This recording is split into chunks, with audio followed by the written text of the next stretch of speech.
goes out to Camilla, East Indian, Bombay, Julie, number 11 Mango.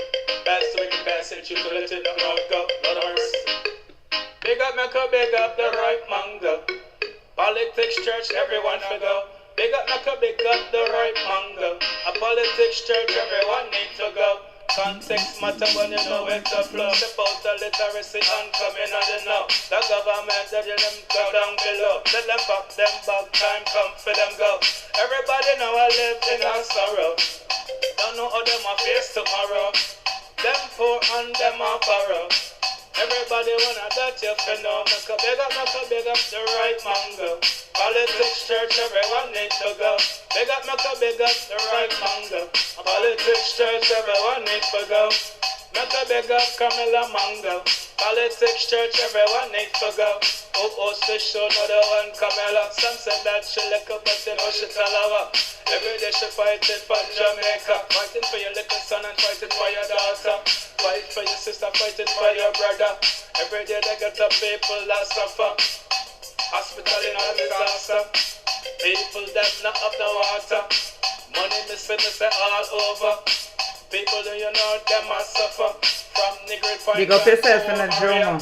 Happy and you love it if it ball out power. No weapon from against her rubber prosper. That you guided by the hands of the mighty Father. Make a big up the right mango. Hello everybody. Politics church, everyone need to go. Big up the right mango. Politics church, everyone need to go. Every day she a beast and things. Right. The government them talk up. Anyway, Wagwan. Big up on yourself everybody. How is everybody? How is everybody? Today is another attenuated version. And you know today is the last for the week. How you doing? How you doing? Big up on yourself. Big up on yourself. Welcome one, welcome all. We have a lot of things to talk about today. We have a lot of things to talk about. Yeah man, Medea Builder. I'm here. I'm good. It's just that this week, me tell you no what going with this week I get already. So may I have to get a good night. I have to get a good night's sleep tonight, right? You all will agree. Yes, I have to get a good night's sleep. Right? So I'm sharing the live. I'm asking you to do the same. Share up the live for me everywhere so that we can start. We're with the 62 over here, so we're going with the YouTube link. YouTube, what's going on?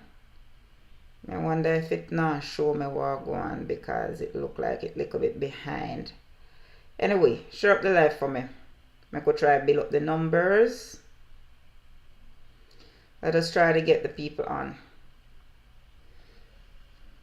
What going on, Richard? How are you? How you do?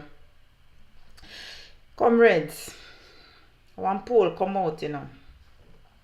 Well, I shouldn't say a poll come out. The poll been out. The CVM poll. The CVM Commission Dan Anderson poll been out. We'll go on YouTube. Let me come a little closer. Nah, that is it. The CVM Commission Dan Anderson poll been out. But CVM drop a little part of the poll and then it's like them stop. Drop the poll. The poll stop. When you realize you don't hear nothing else about the poll.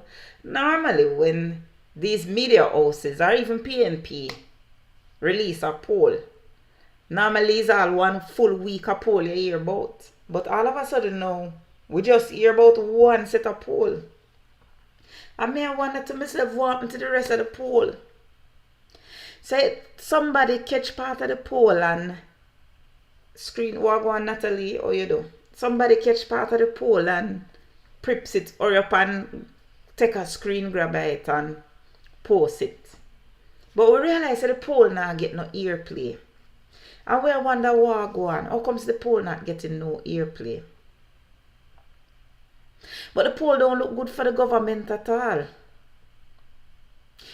Majority of Jamaicans say statutory declaration certificate is a must.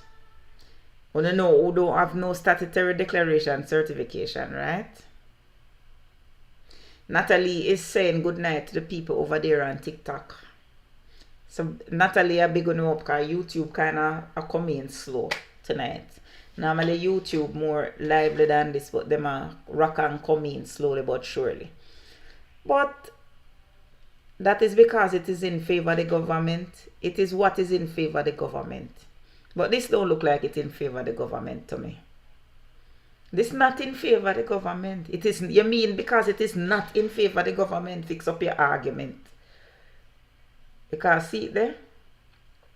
Majority of Jamaicans say that the statutory declaration certificate is a must. Who don't have them statutory declaration again? Where is the bright people in the room? Who don't have them declaration? Gonna talk to me there. Lord, me leave my lip balm all the way. Oh, I frightened Luty. You frightened me. I was wondering what the hell you're talking about. What go on, Nigel?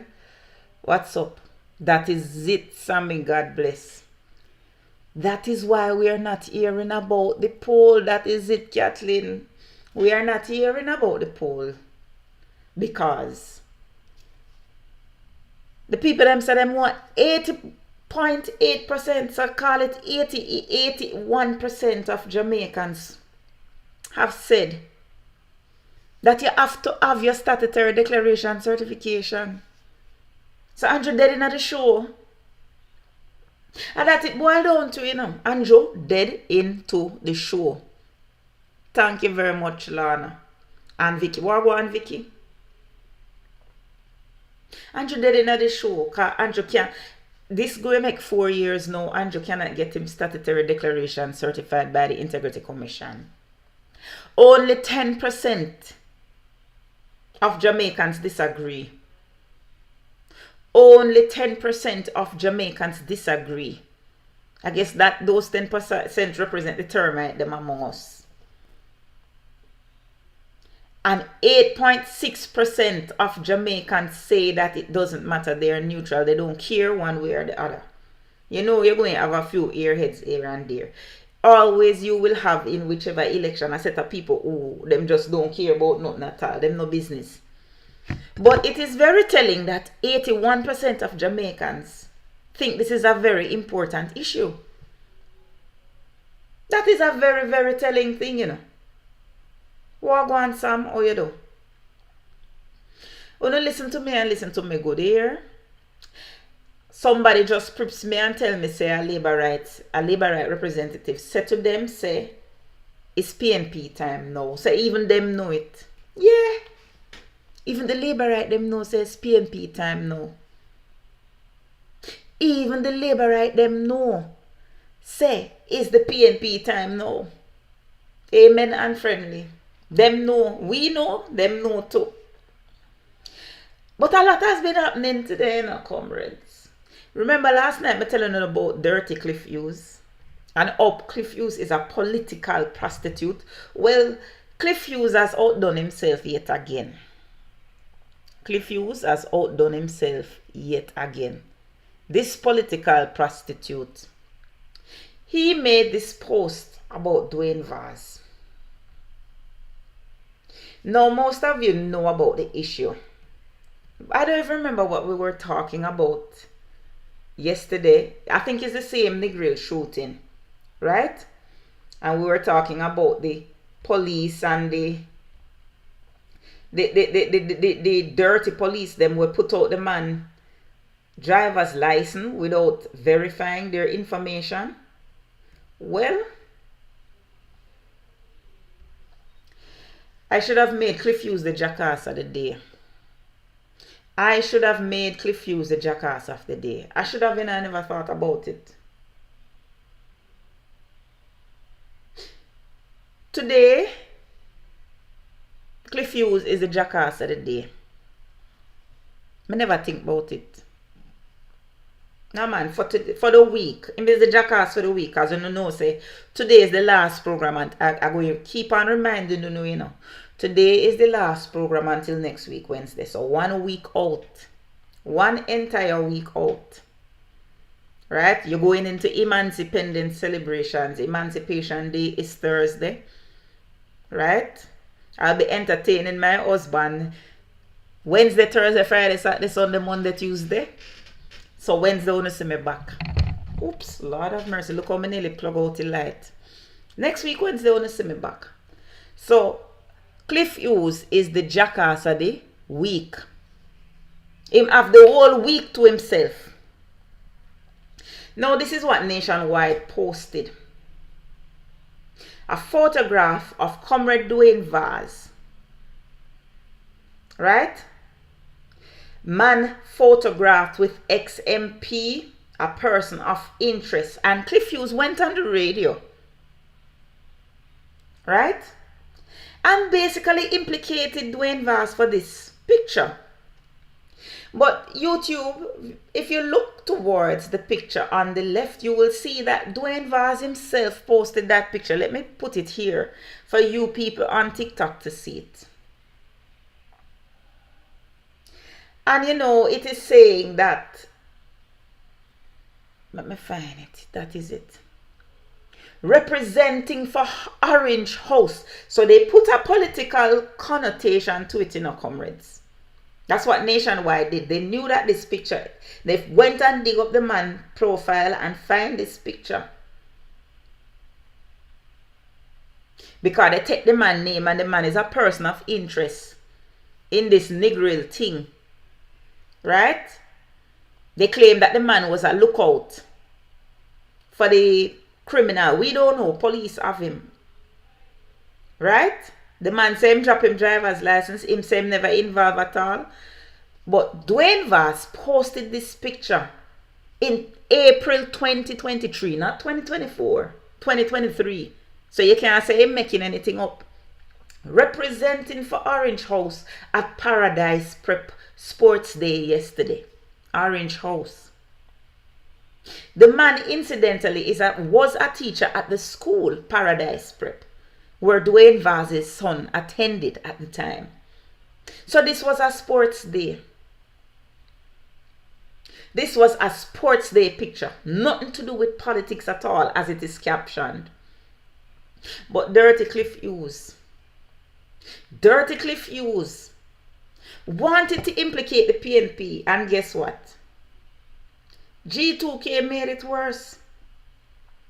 Because G2K, of course, being so politically desperate, because them desperate body no comrades, them desperate. They had to come forward and say something. I'm trying to find exactly what they posted. G2K wants Vaz to withdraw as PNP caretaker. The young professional affiliate of the JLP, G2K, says it's concerned by news that an alleged political activist photograph with the PNP's party PNP caretaker for Westmoreland, Dwayne Vaz, is a suspect in connection with a daring attempted heist on a beryllium truck. A drowning man will clutch at a straw.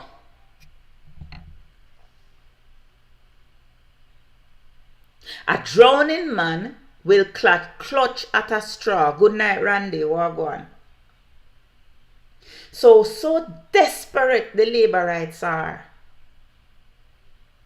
that they take the sports day picture and start to circulate it, led by political prostitute Cliff Hughes. And when viewers, listeners, oh, we have him, man. Let me tell you something. Him mean the dead boy. Oh, him used to come on and attack we, you know. And tell we all sort of things where him going to do we from where him now go to. We know, let me tell you something. You see me? I am not into whataboutisms. So I don't need to draw and infer that them interfere with criminals, because all of them are criminals. So that is pointless. Why would I say that, oh, the JLP did it too, when the whole lot of them is criminal? The whole lot of them is criminal. So we don't have to do that. What we are pointing out is the fact that this is a sports day picture. This is a sports day picture. It has nothing to do with politics at all. The caption is as clear as day. And Cliff Hughes knew this. But Dwayne Vaz should drop a lawsuit. He should. He really should. Right? he should really drop a lawsuit. Because not until Cliff Hughes get a lawsuit on them backside that he's going to stop. But I want to take this opportunity to play for you the release by Comrade Dwayne Vaz and the PNP, including Nikisha Burchell, about this. I want to play it for you.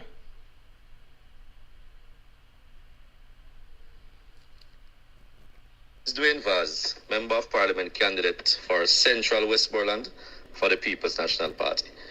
I feel compelled to address a recent article and photograph published by Nationwide News Network on their social media page. The article features a photograph of me alongside another man who is alleged to be involved in a recent shooting in the Grill. This photograph, however, was taken during a school sports day event where both that person in question and I were present, wearing orange shirts that represented the sports day house color for the group to which my son was assigned. The man in question is a teacher at the school where my son is a student, and his presence was purely in his capacity as an educator responsible for the orange house on sports day. So seeing something like that nationwide, I think it's malicious, I think it's deliberate, and I think it's irresponsible for a media house to put out something like that. It seems like they're attempting to politically malign me and by extension the People's National Party. So I am asking that Nationwide News, of course, withdraws this particular statement and apologize to me, my family, and the People's National Party. Additionally, we believe that Nationwide's decision to publish this photograph and the accompanying insinuations and references is a deliberate and baseless attempt to politically malign Mr. Vaz and by extension the PNP. Such actions are irresponsible. They detract from the pressing issues at hand, revealing a broader political agenda. Nationwide has a documented history of politically biased reporting favoring the Jamaica Labour Party. This latest publication is a further example of their ongoing efforts to discredit PNP representatives and divert public attention from critical national issues such as crime and violence. These issues demand our collective focus and constructive action, not political mudslinging and unfounded attacks. Authentic journalism should adhere to the principles of truth, fairness, and integrity. It is deeply troubling that Nationwide has chosen to forsake these principles in favor of politically motivated reporting. Their actions undermine not only the credibility of journalism, but also the trust of the Jamaican people who deserve unbiased and truthful news. Moreover, the recent shooting in Negril is a heinous crime that requires the full attention and cooperation of the community and law enforcement. Diverting attention from this serious incident with political agendas hinders the efforts of the police in solving one of the most significant crimes to have occurred in Westmoreland in recent times.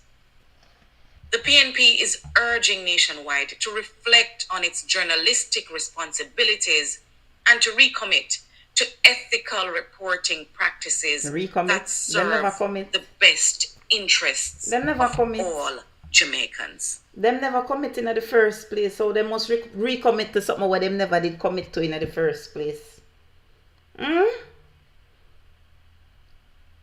Comrade Burchell, they cannot recommit to something where them never did commit it to in the first place. That is what me have to say. They cannot recommit to something that they did not commit to in the first place. No. You see, Nationwide keeps on getting away with this. And that is the problem. They keep on getting away with it. They did the same thing to me. I keep reminding you, they did the same thing to me. They keep on getting away with it. And I am asking the PNP when they're going to send them a lawsuit. It cannot be that they continue to attack comrades and the PNP just leave the comrades to act on them own. I like the fact that this is out, you know, but them need a lawsuit under them nastiness.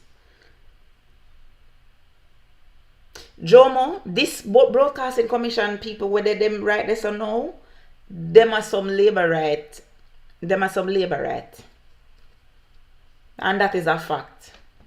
That is not a suspicion, that is a fact. All of these people who are there now are labor right lackeys. But you know what the worst part about it is, comrades? Somebody called Cliff Hughes today on the radio and told him that his statements, Wagwan Mams, his statements, his proclamations were unfounded and without merit. And Cliff Hughes went on to say that his information came from the police high command. You hear what me say? Let me repeat it. He said on air that his information came directly from the police high command. So me want to know which member of the police high command is leaking information to Cliff Hughes.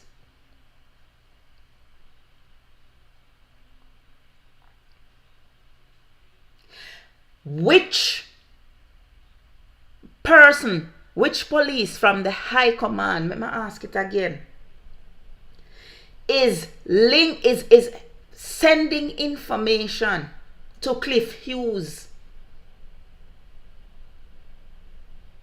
Exactly, Natalie. It is the same thing that Cliff Hughes did with Melissa Silvera's death. Take it as a political football. No respect for the woman, no respect for her family, no respect for nobody. Take it as pure social politics. That is what it boiled down to. I don't know whether it's Fix Up Bailey or the other one. We're in there. I don't know. Right? I don't know. But at the end of the day, because them have another one we name Dennis Brooks. Dennis Brooks. Right? We used to work at Nationwide. And he is now inside the police force. Good night, Claudette. But how is it that Cliff Hughes is so big and confident? Thank you, Ron. Thank you, Ron. How is it him so big and confident? And this is what I want the People's National Party to address. This is not just Cliff Hughes, Prince Smooth. It's the entire PNP need to take on Cliff Hughes. I am very happy. This is a good first step. Because them come out and them say what them say. Right? And show that it's not the first time that they are basically they are the government's puppets. But I want to share something with you from Auntie Erica, you know. You know Auntie Erica from down there, Gleaner. Auntie Erica this morning put up a post on Facebook. I want you to see it. I want you to see what Auntie Erica had to say. Auntie Erica licked them hot this morning, you know. When I saw what Auntie Erica put up, you know, I spat out my tea, literally, you know. She make me tea burn up my mouth this morning. So I want to share with you, comrades and friends, what Auntie Erica had to say. Make I just wait. Is it this coming? Yeah, man, Auntie Erica licked them. Auntie Erica licked them bad this morning. Auntie Erica come with a warning this morning.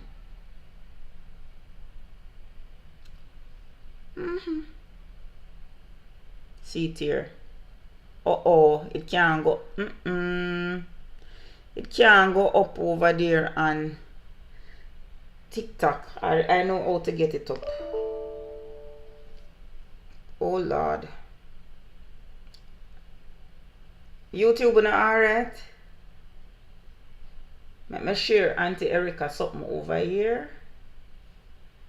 Forget I was supposed to stop the recording. Erica Virtue is a well-known Gleaner reporter. And she come out this morning. I'm gonna share it over here on YouTube first. And then I'm going to try another method. YouTube is seeing it now. I'm going to try another method to get it over there on TikTok, because TikTok is telling me that the photo is too whatever. The size of the photo not conducive. But you know, where there's a will, there's a way. So Kamla is going to find a way. Word of advice to the PNP. This is Auntie Erica writing now. Make I put on the old piece of spectacle. Make I put on the piece of spectacle. Word of advice. Okay, gone. Alright. We're getting there.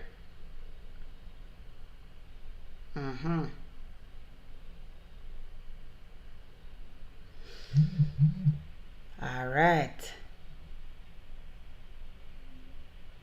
I think we can put it up now. We can put him up now. There we go. Wanna seeing it now? The spectacle them full of the specs want clean. It want to clean. So we can read it. Lord, them smuggy. Them word of advice to the PNP on your release condemning NNN for politicization of crime reporting. I think I need to read the report first. The PNP report, press release first before I take that on. So you have context to what Auntie Erica is speaking about, right? That is a good idea. So make we read what PNP put out this morning. Bright and early. Then put it out. Media release. PNP condemns nationwide news networks' blatant politicization of crime coverage. Alright? So that is the, you heard the release. But I think there is a, okay. The People's National Party feels compelled to address a recent article and photograph published by Nationwide News Network. The article features a photograph of former Member of Parliament DWAYNE Vaz alongside a man who is alleged to be involved in a recent shooting in Negril. This photograph was taken during a school sports day event where both the man and Mr. Vaz were present wearing orange shirts representing the sports day house color for the group to which Mr. Vaz's son was assigned. The individual in question is a teacher at the school where Mr. Vaz's son is a student, and his presence was solely in his capacity as an educator responsible for the Orange House on Sports Day. Nationwide's decision to publish this photograph and the accompanying insinuations and references is a deliberate and baseless attempt to politically malign Mr. Vaz and by extension the PNP. Such actions are irresponsible and detract from the pressing issues at hand, revealing a broader political agenda. Nationwide News Network has a documented history of politically biased reporting favoring the JLP. This latest publication is a further example of their ongoing efforts to discredit PNP representatives and divert public attention from critical national issues such as crime and violence. These issues demand our collective focus and constructive action, not political mudslinging and unfounded attacks. So this is what Auntie Erica have to say now. This is what Auntie Erica talking about. Auntie Erica say, Word of advice to the PNP on your release condemning NNN for politicization of crime reporting. Although you don't need it and may very well take me, may very well box me. Nationwide has politicized all of the reporting, even when there is no link. See, Auntie Erica have to put them in them place and tell them, they politicize all of their reporting, even when there is no link. This is a journalist. Erica Virtue is a well-known journalist. She is a journalist before NNN exists. But be very careful. Listen to this now. Be very careful. Another well-executed shoot-up does not take place shortly, and the release is blamed as inciting. She throw her word, she never call no con, she never call no foul. She throw her con, she never call no foul. Auntie Erica throw her con, she never call no foul. Cause remember, say, people, bike man drive to NNN and shoot up one old car, and NNN say PNP incite it. Because the bike man just so happened to go there and shoot up one little old car. But what them claim? The PNP excited. So is Auntie Erica, is this she throwing her word at? No. This is what she throwing her word at. So Auntie Erica said, listen, the PNP needs to be careful that another well-executed shoot-up does not take place shortly, and this release is blamed as inciting. It's probably even being planned already. Be warned. That is what Auntie Erica have to say. Auntie Erica licked them sharp though. She licked them sharp. Remember, that is the day where Cliff Hughes have police escort from him house to the station because he did late, Imagine as a journalist. So any journalist can take up them phone when them late because of traffic and beg police to escort them to them station. What kind of importance Cliff Hughes have in the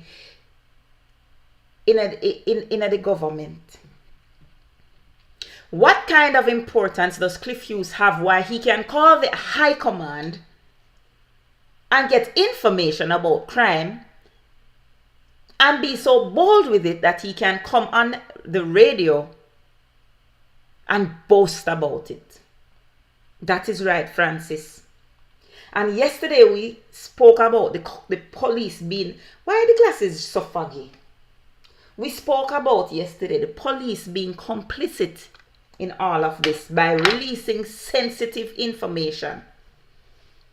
And the JCF, I'm sorry to say, is a real patty shop. This is day number 2 now we're talking about NNN and the JCF. And how JCF take the man, the innocent man driver's license and put it out in the public, implicating him without due process. Without due process. Know this? Know this? Yes, Francis, and that we say. We see the party them, step light, we see the party them. We see the party them. Judges, I need to do that because I don't know why it's so. It's like it can't. It's almost like condensation. Condensation, like the place too hot or something. We need for probably. I go and try that though. Wash it with with detergent because it well fuck up and it's like it not clean. May go try that. You see, when you start get up in an age, you know you have to wear the reading glass them. Yeah, but the AC won't turn up. The place I get hot. So then you see me pause because my hot, me need to go turn up the AC. Because I feel a little warm. Alright, so comrades, we have some other things to talk about. This is not the only story tonight. This is not the only story. We have a few things to talk about. We talk about the poll, because remember, you know, me nasty. We do not all. First of all, let me take this opportunity.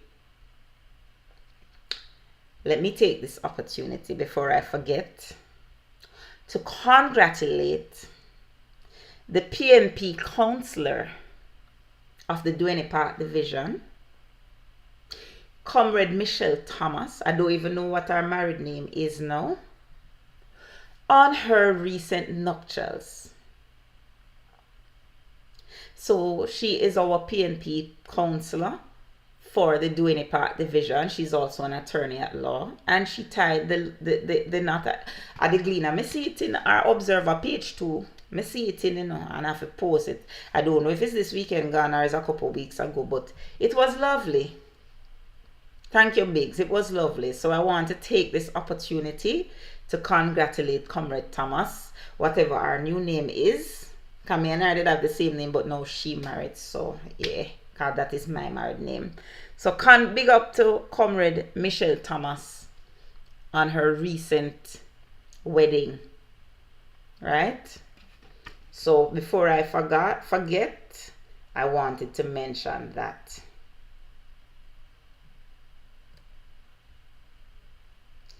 You know, so I have something else to put up. Wait there. Wait there. Wanna bear with me, yeah, cause wanna know the thing go. We have to take your time and scroll. We talked about that already. We want to talk about the maroon issue. We have some follow-up on this maroon issue that we need to speak about. You see, every day this, you see, when you start to weave lies. All right, here we go. You see, when you start to tell lies, the lies must catch up with you, you know. And it seems to me that forestry department is backing themselves into a corner. So, comrades, one of these days I'm going to get Chief Richard Curry to come and speak to us. Because something now add up with forestry department. Wagwan Melbourne. Something now sit down right within my soul. Something now add up right. You know, so we heard that they put Quick Step under curfew. And then they were exposed that they were removing more lumber from Quick Step during the curfew. They were exposed. So now, of course, it's reaching the paper. Because every time they're exposed, they reveal something else. During the curfew, before the curfew, there was no mention by forestry department that more lumber was there. Right? None at all. There was no mention of this. There was no mention that them left more lumber up there and them need to go collect it. So I found this very strange, because when the Chief Curry was the one who put up the video showing all of the excitement, all of the police, the squadrons, the bus loads of police going into Quick Step, a small community, right? A small community. We were wondering, and he was wondering why. First, we hear that Quick Step is not maroon lands. It is this is what they were saying, you know. And I need to put out this. We heard that Quick Step is not maroon's land. It is a forestry reserve on Crown lands owned by the Commissioner of Lands. Because you see them realize, say, if it is really maroon land, they wouldn't have any jurisdiction over it, really and truly. So the narrative they try to paint now is that it is not maroon lands. But I want to show I want to show you something. I want to show you something. Because this no make no sense, you know, comrades. But you know, say, if anybody going to get to the bottom of it, I am going to get to the bottom of it because we're going to talk about it. We're going to talk about it. Because it now, I want to show you exactly where Quick Step is on the map. That is what I want to do.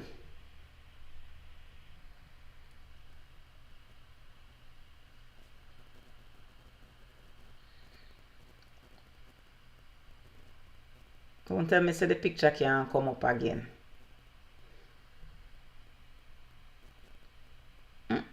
Alright.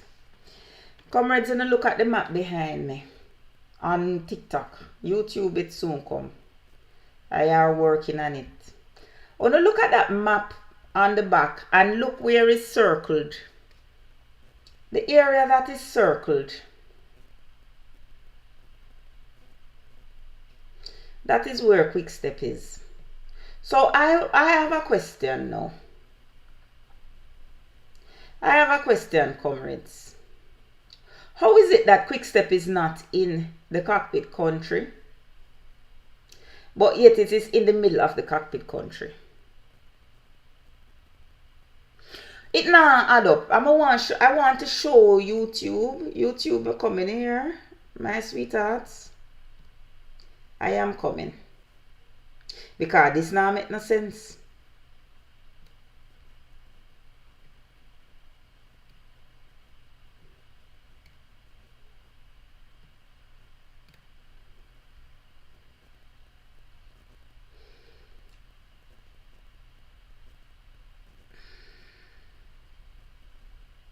I just put in the picture over YouTube so them can see it too. Because it now add up. When you look where it is. And tell me now. How is it that Quick Step is not in the cockpit country, yet it is in the middle of the cockpit country? Are you following me?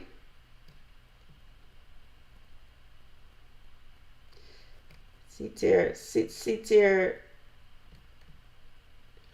Let me show it too. Alright, YouTube, you're supposed to see it now. When you look at it good. Because see the circle there, you know. The area highlighted in green is the cockpit country. Quick Step is the area that is circled with the red. And that look to me, you can see say part of Quick Step is in St. Elizabeth and part is, if you look at the map carefully, you can see that part is in St. Elizabeth and part falls in Trelawnny. So what I am asking is, how is it that that we're hearing that Quick Step is Crown Lands, but it's in the middle of the cockpit country?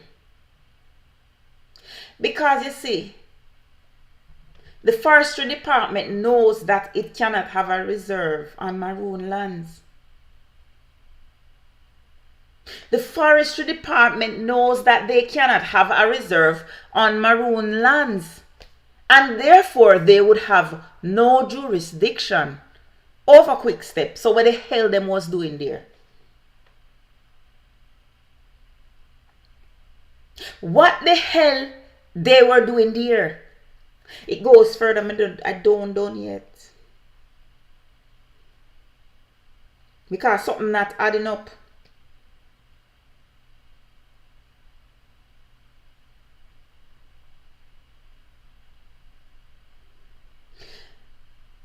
So there's a family that seems to be from Quick Step called the Stephensons. And we hear that the daughter of the Stephensons is on social media making a lot of noise.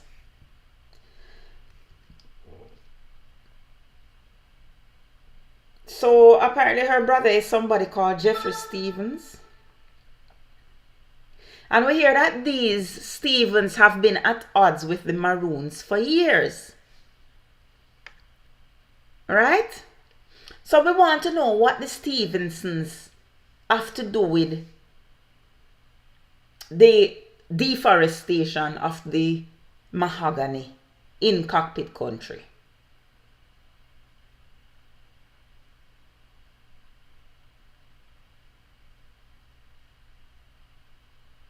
That's what I want to know. I am asking a genuine question. What do this family called the Stephensons have to do with Quick Step? What them have to do with lumber? And what them have to do with the removal of lumber from Quick Step? Mahogany. How is it? I'm asking questions here. How is it that Forestry Department reach into Quick Step if Quick Step is considered maroon land? Because remember, you know, crown land and maroon land is not the same thing, you know. Forestry Department only have jurisdiction over crown lands. So what was Forestry Department doing there? Or is it that the Forestry Department can go there and seize more timber?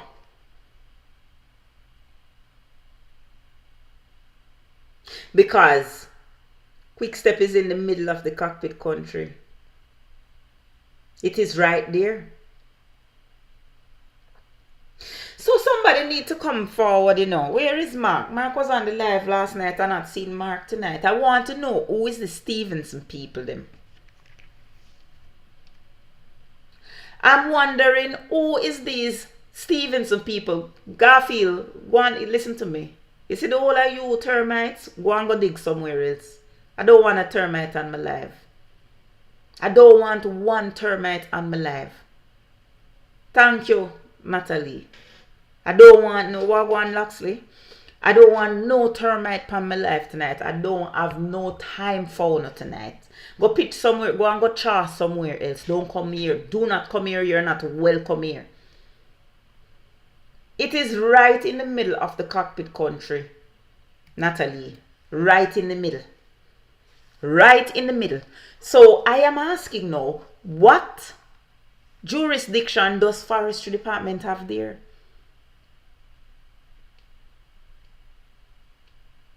That's what I want to know, you know. Because something not add up.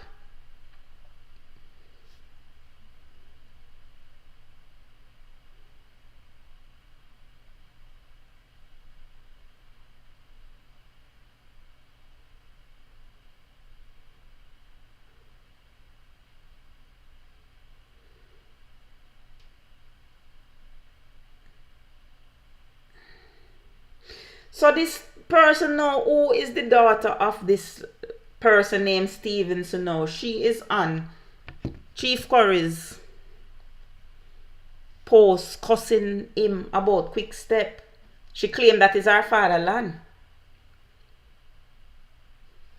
So we hearing three different things now, you know. We no work with it. We hearing that Quick Step is maroon land.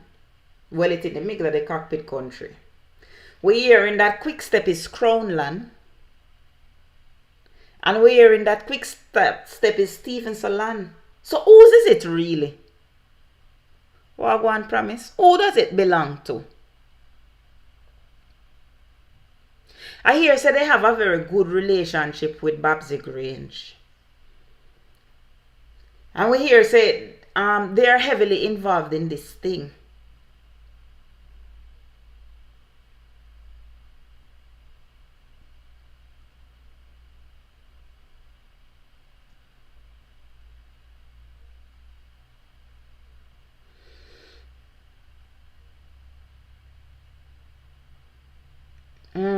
I'm reading some very interesting things here. I get a lot of information in our comrades.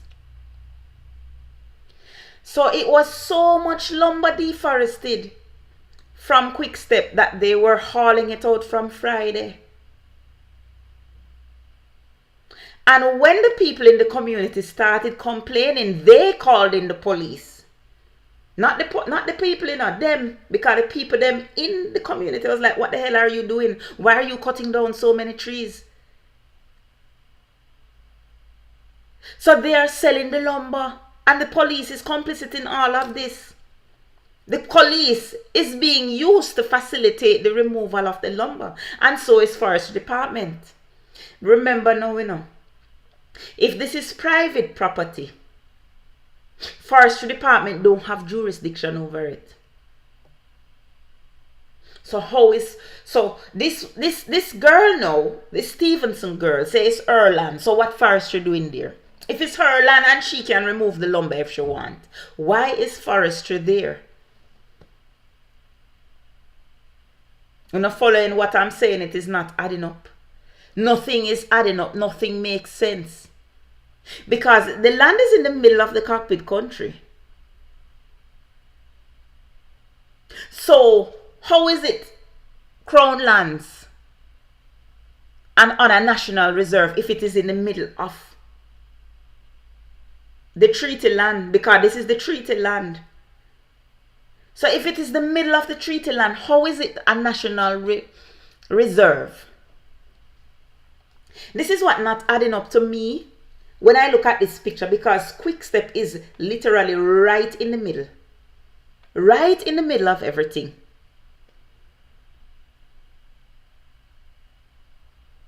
So they are the ones selling the lumber. So I've been told, allegedly. I hear that these people are the ones who are behind this entire operation. This is what I am hearing. I want to know if it's true, so I'm asking questions.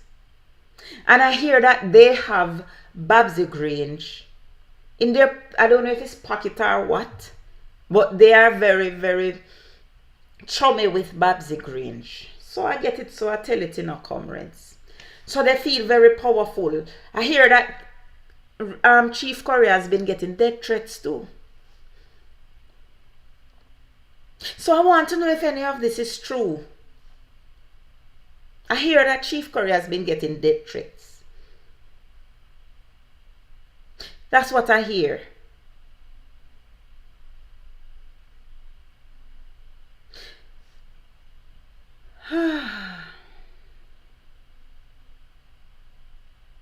So the Stevenson says that the land is not a reserve, the land is not maroon land, the land is theirs. The Forestry Department claims that the land is a reserve and it is Crown lands. And then of course Chief Curry with his receipts, because this is a receipt right here, is showing the treaty land, because that's a receipt right here. Now you're seeing the treaty land there in the green, and Quickstep is right in the middle of that. Lordship, that's what I was told.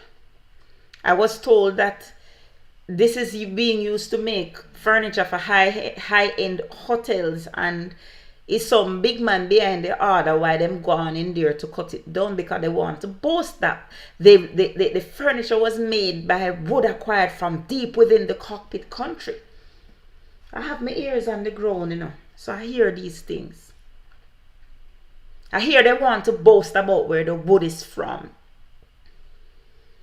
I know they went into the cockpit country and harvested these woods so that they can charge top dollar for people to stay in the rooms where the furniture made from this wood is.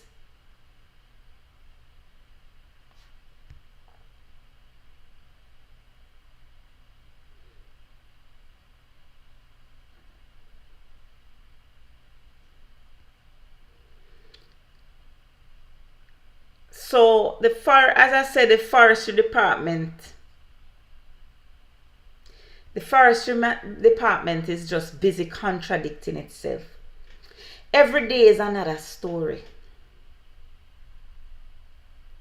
But one thing I have to say, yes, Natalie, you have to be careful at all times, because you see, the freedom fighters, they want to eliminate all of us because they want to scrape.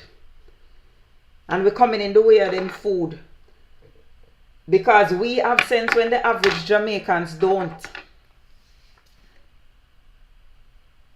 We have sense when the average Jamaicans don't.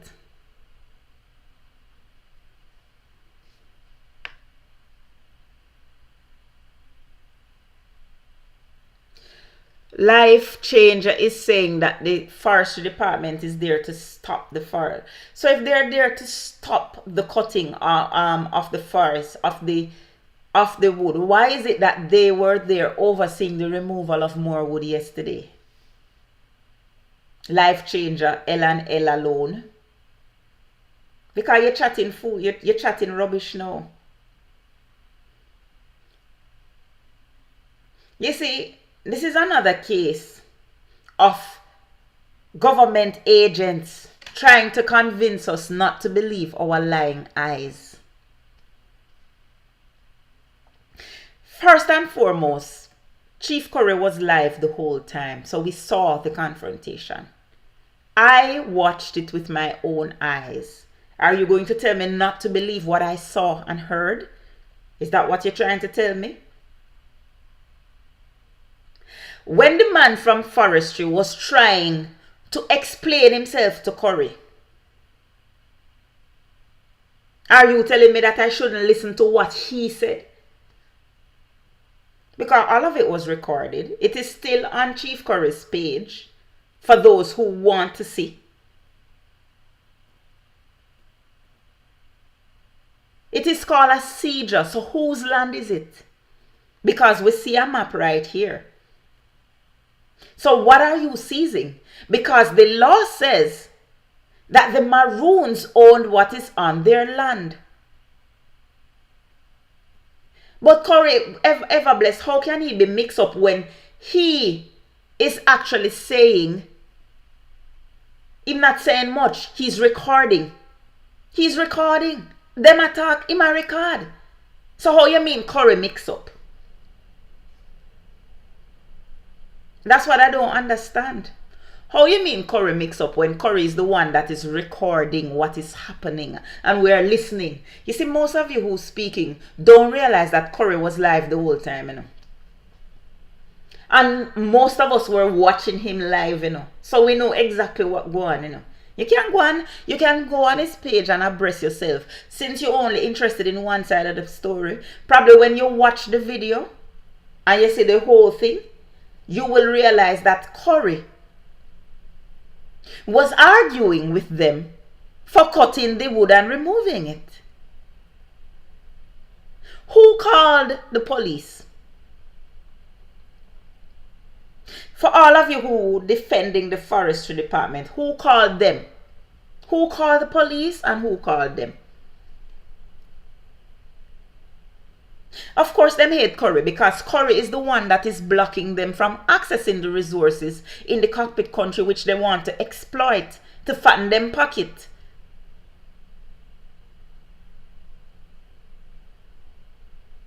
That's the bottom line. They want the land to strip it of its resources so they can fatten them pocket.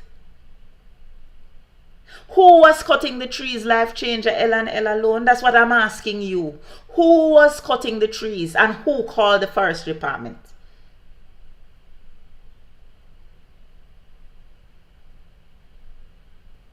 Who called the forest department?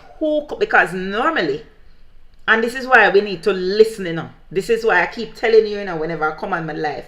People hear, but they don't listen. There is a procedure when lumber is being removed from the cockpit country. And as Richard Curry says, this procedure predates him being the Maroon Chief. He became the Maroon Chief seeing this procedure done because whatever is on Maroon land is considered Maroon property. And there is a stamp. And before the forestry department could remove the lumber from the land, the Maroons had to stamp it. Why? If the forestry department have jurisdiction on the land, why did the Maroons have to stamp the wood before it could come off? Because at the end of the video, you saw the Maroon Chief stamping it. If the forestry department had jurisdiction, you see me, that's why people, like, I don't realize that, I can't understand, you know. A lot of you Jamaicans on a chat, but on don't have no ability or capability of reasoning. If the forestry department had jurisdiction in the cockpit country, why did they call Chief Curry to stamp the wood? Remember, it's called him, you know. They called him. He was not there initially. Them call him on the phone and ask him to come.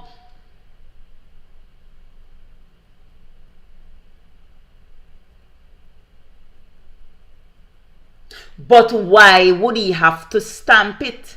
Hugh, that is why I'm asking. If they have the authority to remove it, then why is it that they have to wait until it is stamped by the Maroon Chief? You know, say something not add up. Something not adding up. If the forestry department had jurisdiction, they should be able to remove the wood without the Maroon Chief stamp. The mere fact that they had to get the stamp of the Maroon Chief means they have no jurisdiction. And that is why the police were involved.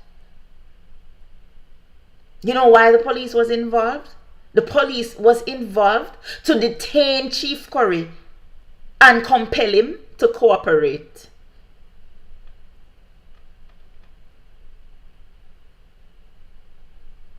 Think about it. Stop for a minute and think about what I'm saying. Just take a deep breath. Inhale, exhale, and just make her reason it out slowly. The Maroons had pink rose, exactly. And we saw this all with our own lying eyes. Because all of them, you know, trying to convince us so we eye them lying. Our eyes are lying to us. So we're watching the video, but we shouldn't believe what we see. If the forestry department had jurisdiction over this land, this wood, why is it that the Maroons had to give approval for the wood to be removed? And that we are asked.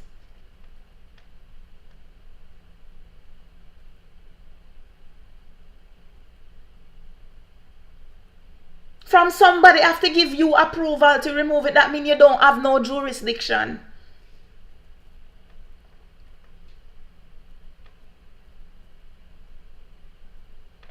This is common sense. If you had jurisdiction, nobody would have to give you authority or stamp it. No, you are making it a political issue. You are making it a political issue. Why? I ask a simple question. If the forestry department, oh no, you don't answer that, you know. If the forestry department had jurisdiction, why did the Maroons have to stamp the wood? If the forestry department had jurisdiction, why did the Maroons have to stamp the wood? They could not remove the wood until the Maroons stamped it. And when they tried, Curry back out in paperwork and show them. Because according to Curry, what he said in his live video is that the policeman clearly does not know the law because him say him don't care. When he was made abreast of the law, the man stayed there, the forestry department man stayed. Make I find the video. The forestry department man stayed there with him and them, so begging Chief Curry to stamp the wood. Make I find the video, because we have a video. Begging him. We saw him begging the Maroon Chief to stamp the wood. And I'm asking why.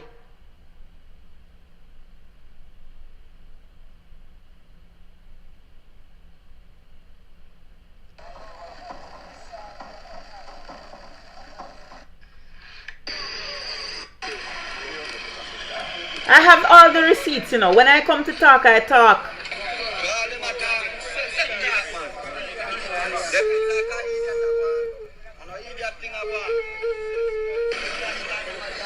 This This is the video of the forestry department man trying to convince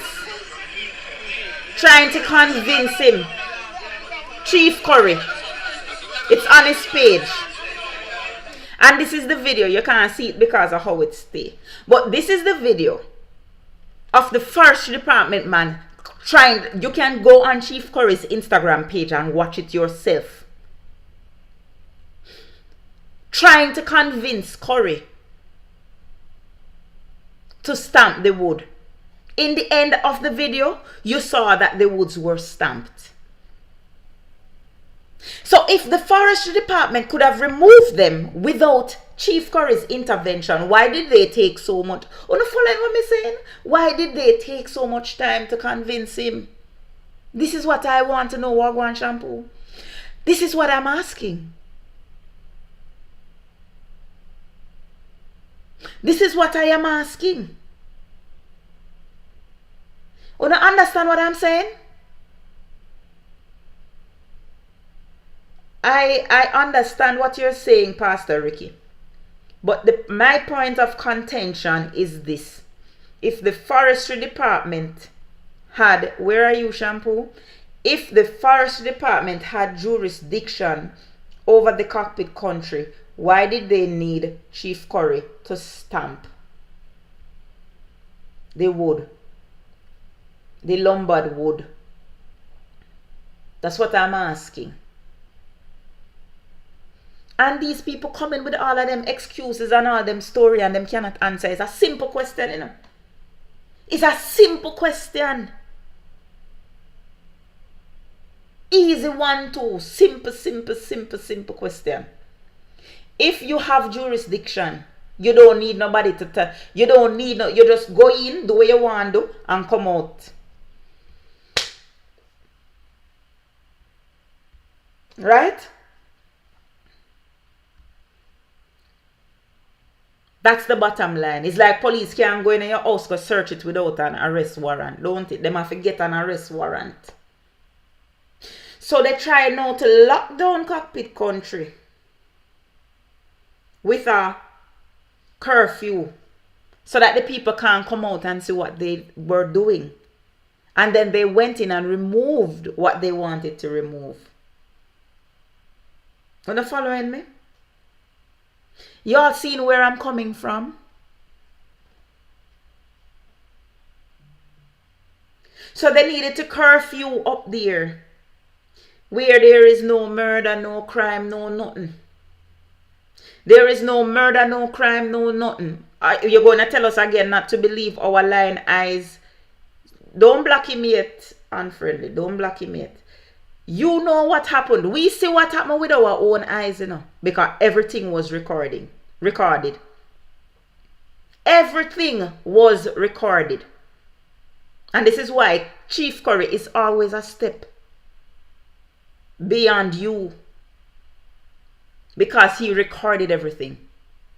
And we all saw it. He was live the entire time. And every time there's a confrontation up there, Chief Curry go live. When you don't realize that the man Starlink up the whole of cockpit country. So when you don't control him internet, Starlink control him internet. And he was live the entire time. So what are you trying to say? We shouldn't believe our lying eyes? Because what you are saying is the truth. But what we saw with our own eyes and heard with our own ears is a lie. Because we have the video them. So how you mean that is not what happened? We saw the vehicles rolling into cockpit country. We saw the news report that there is a curfew. And then we see another news report that forestry department removed more lumber from up there. So what are you saying? What exactly did not happen? What exactly didn't happen? Because now we're hearing forestry department is saying that Quick Step is not maroon lands, it's government lands. But this is the treaty land.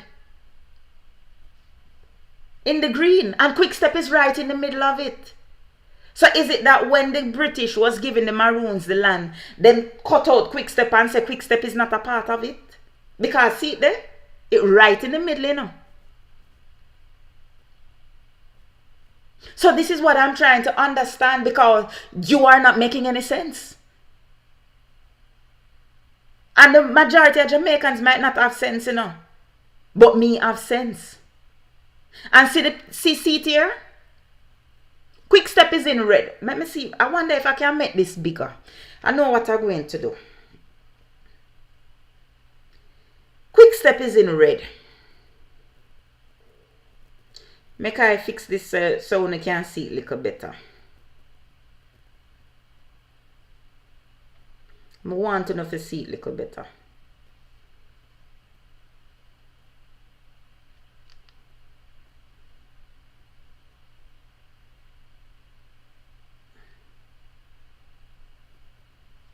The phone give me a one time, this a little piece of phone here, but we'll work with him. Because I want to know if you see. I want you to understand what I am saying. I want you to understand what I'm saying. So I want to zoom it up so you can see it. YouTube is already seeing it. You know, work with me now.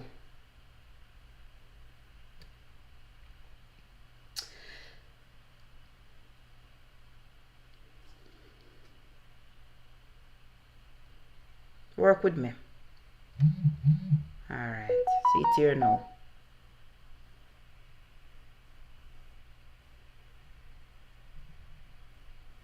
Right. And you can see it clearly now. So that area that is red is Quick Step. Now the entire area where you see is in the green, that is the treaty land. The designated treaty land, the cockpit country. So what I am asking now, this is what I want to know. Did the British, when they were giving the Maroons the land in the treaty, cut out Quick Step and said, no, this land belongs to the government? Is that I'm asking? Because Forestry Department says that this is not treaty land. It is the government crown land. So what are they trying to say?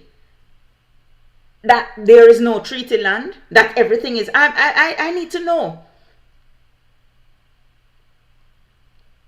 Because Quick Step is right in the middle of the cockpit country. You see what I say, right? I want to zoom it up a little more for you over here on YouTube.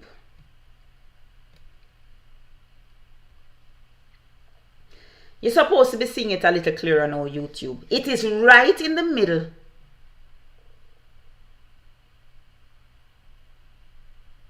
No, Alapi, you're wrong. You are wrong.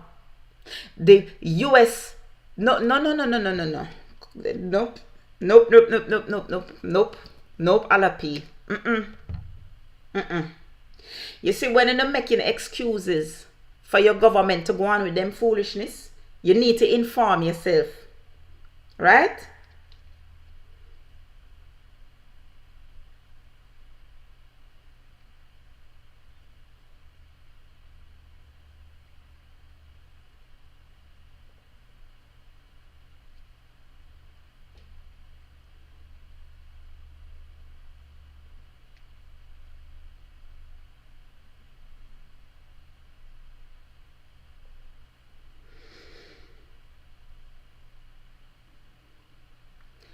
The Indians have something called Federal Indian Law.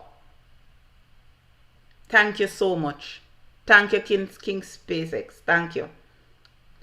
The Indians have the Federal Indian Law.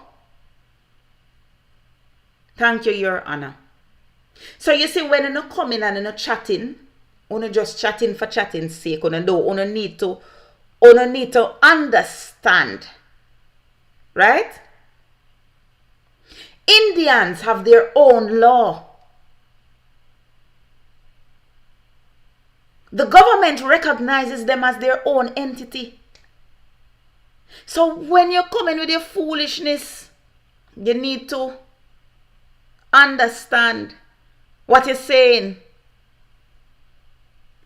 When it comes on to the reservations,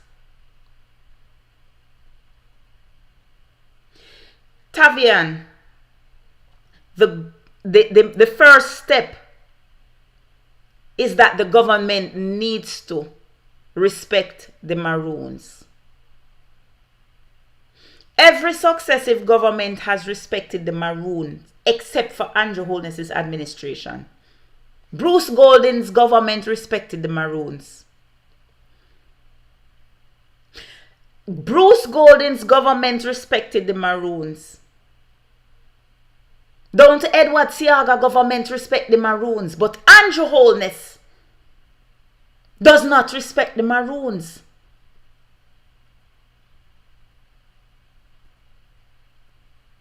And you might not recognize the treaty, but the treaty is international law.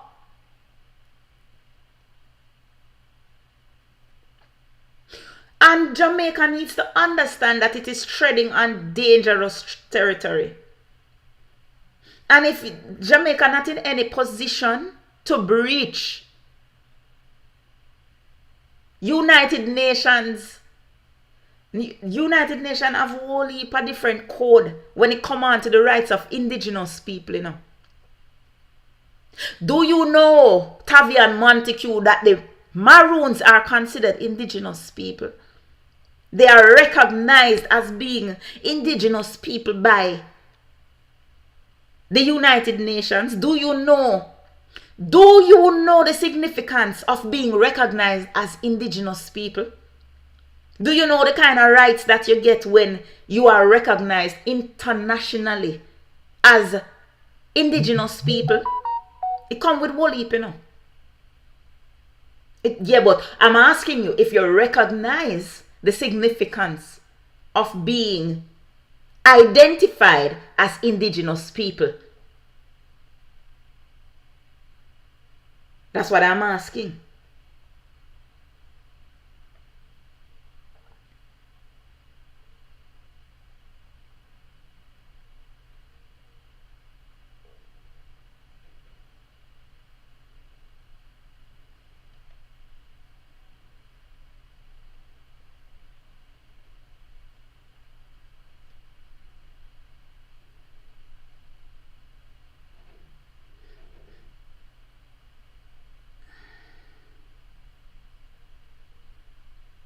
The Maroons of Jamaica and their rights as indigenous people. This is an article published by the United Nations.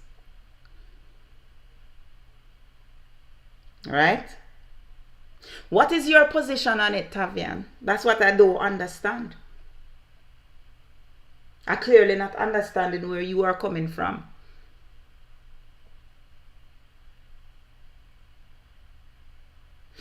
At the end of the day, them need to leave the Maroon and them lands alone. The rights of the Maroons in international human rights law, and everything I'm quoting is not articles by Jamaicans. The vast majority of American states have ratified international human rights treaties that obligate them to respect the rights of individuals and certain groups. Some have also ratified International Labour Organization Convention ILO 169, which deals exclusively with the rights of indigenous and tribal peoples. The rights of Maroon individuals and collectivities are also protected under these instruments. This article provides an overview of the nature and context of those rights with an emphasis on collective rights. Prior to turning to the substance of Maroon rights, I should point out that states have an obligation to give effects to ratified human rights treaties. This is not about England and America. This is about international law. And Jamaica is a part of international law. They are things that we have signed. This is not about you. And the fact that you think that this is about UK or US shows how dunce you are.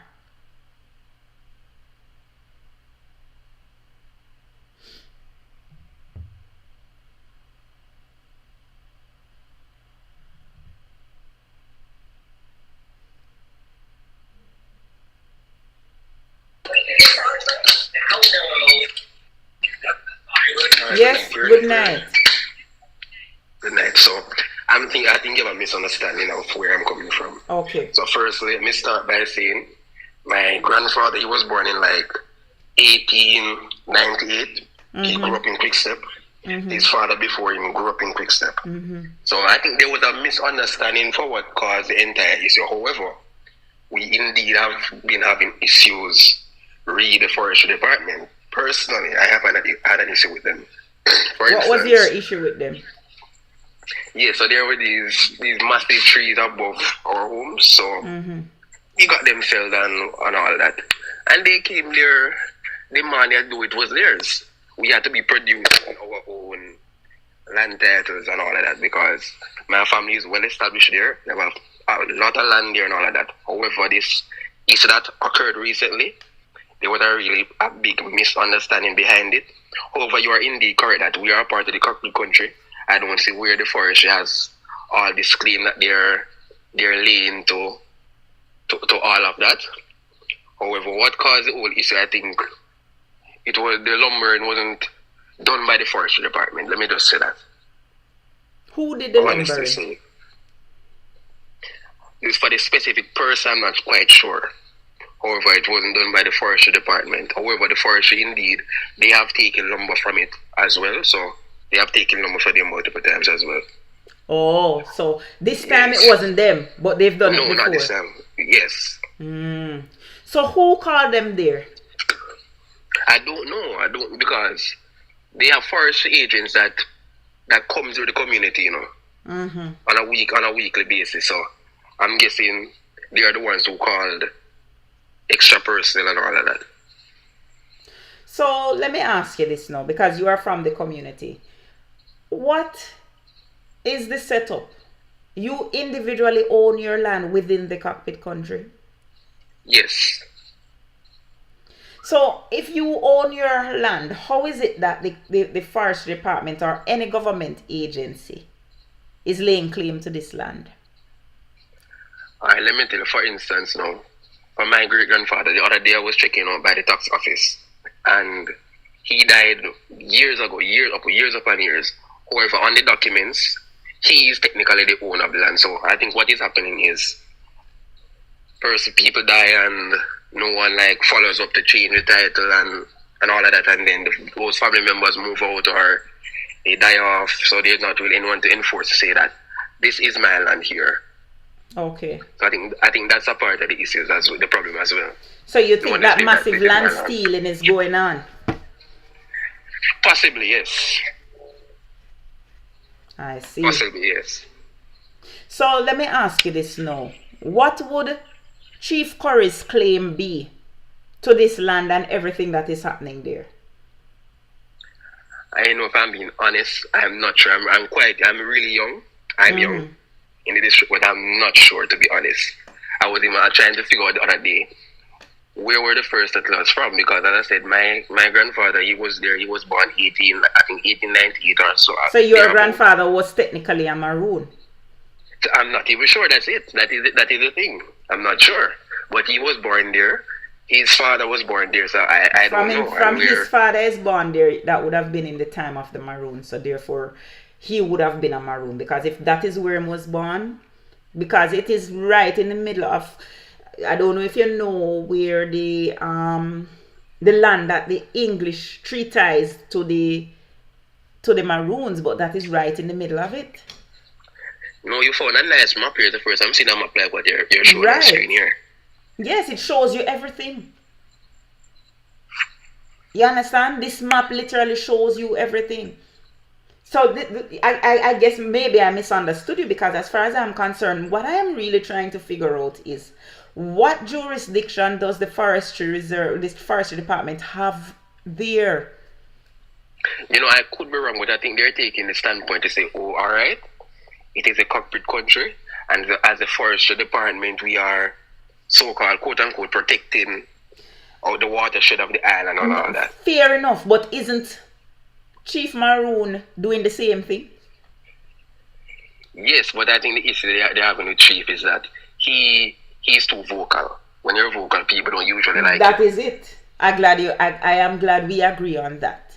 That is one point that we agree on. But you see, the issue is, this is almost like for lack of a better terminology, a cockfight. Who have the bigger balls? That is true, because when they impose so-called curfew and all those vehicles, I was so upset because I'm saying this is a waste of resources from Division 3, that's St. Elizabeth, Manchester, Clarendon. If there's a real emergency, you'll be hearing that there's no vehicle to come and respond to that emergency. Over 200 but this is what I'm saying. Who mobile, and this is what doesn't make any sense. Who mobilized so much police to go into the cockpit country like this? That's a very interesting question, and one that deserves to be answered. How is it that the forestry department was able to mobilize so much police from as I say, area 3 to go into the cockpit country, to have a standoff with the Maroons? You can correct me if I'm wrong, but I don't think the forestry department is owned by the government. You can correct me if I'm wrong. It is actually within the ministry of the Prime Minister. It's actually within the Prime Minister, the overarching control of the Prime Minister. It falls within his ministry. Well, I'm guessing that's how they were able to mobilize all that resource. And that's my point. And that is my point. So obviously there is some bigger authority at play using the forestry department to try and bully the Maroons. Because if you have your private land, you know, the forestry department don't have no jurisdiction over it. No, and that's how we got to go ahead to move on, because as I said, it was our private land, our names on it. That's what I'm saying. Exactly. So therefore, what is Maroon land? Based on the treaty, isn't Maroon land therefore private land? Yes, it would be. Okay. It would be, yes. So what is we keep coming back to the same question I keep asking. What is the forestry department doing on private lands? That's an interesting question, but again, it stems from a question you asked before. Why does this government not recognize the treaty? There you go. Exactly. This is a deliberate confrontation with the Maroons. This is a deliberate confrontation with the Maroons. This was done deliberately to draw the ire of the Maroons. These people, now listen to me, as far as I'm concerned, it is wrong. My personal belief, it is wrong to deforest the cockpit country. That is our watershed, and nobody should deforest it. But if people have them individual land up there, people own land in there, separate and apart from the Maroon, we really and truly cannot tell them what to do with them land. If they want to cut down every single tree on it, we can't. This is why I keep on saying something add up. Is it that the government is trying to reclaim people land up there? It's a lot of questions. Thank you though, Tavian. Thank you very much for taking the time to explain to me what is going on. What side do you fall on? The Trelawnny side or the St. Elizabeth side? The St. Elizabeth side. Okay, all right. Thank you. Take care. All right, take care. Yeah, man. This is very interesting, comrades. So this is a young man that his family is from there, and he has given us some context to the conversation. And I clearly understand where he's coming from. So the forestry department is literally trying to flex its muscle up there. They're literally trying to flex their muscle up there. And this is something I like to read, and I like to read, and I like to... Okay, I get a clip. As I explained, I was summoned there to create a situation of calm and comfort Chief to the Curry. people, so that those who were there could leave without any further complications or issues. But most importantly, we could come to some sort of arrangement to address the issues that keep popping up. When when I brought that to the attention of the superintendent, unfortunately, he could not commit to any of that. He also said he doesn't care what happens if the lumber goes down to the police station. He would not sign off on it, but if they want to take it there, they can take it there.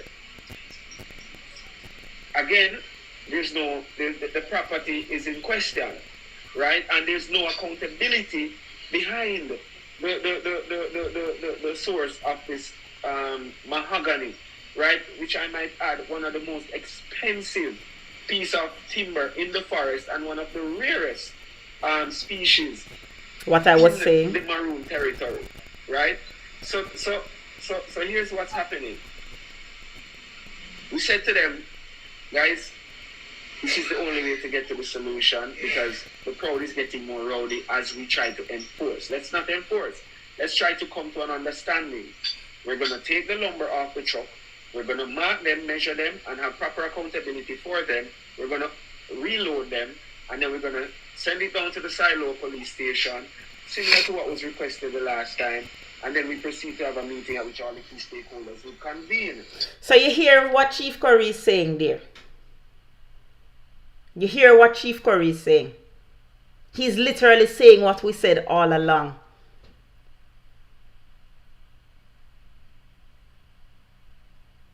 They have to get permission to remove the wood from out there. I see somebody here saying I'm misleading the people. So are you saying then bloom with Dell? So you know more than, because you apparently know more than the chief. Because he literally just spoke. He literally just spoke. Literally. We just heard him speaking. Are you trying to tell me that, oh, you block your person? Oh my God, oh my God.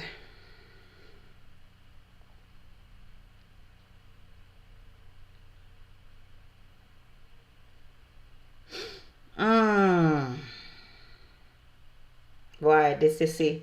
You block the person. I wanted to find out. The person say, read the Forestry Act of 1996. So let us look for the Forestry Act.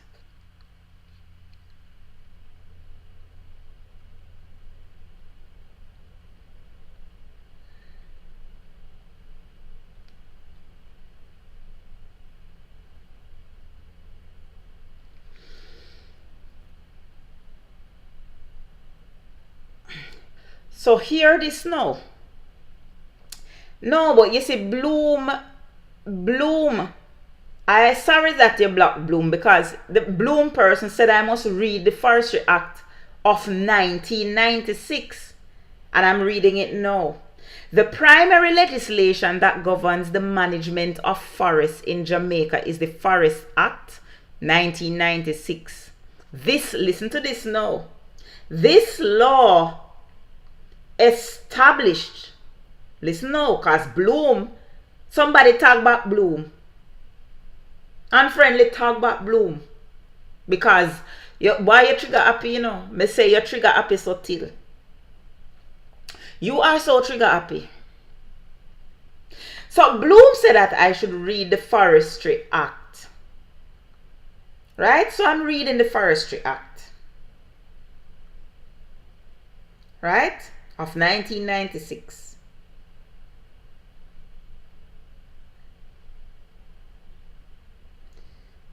Why this? The primary legislation that governs the management of forests in Jamaica is the Forest Act 1996.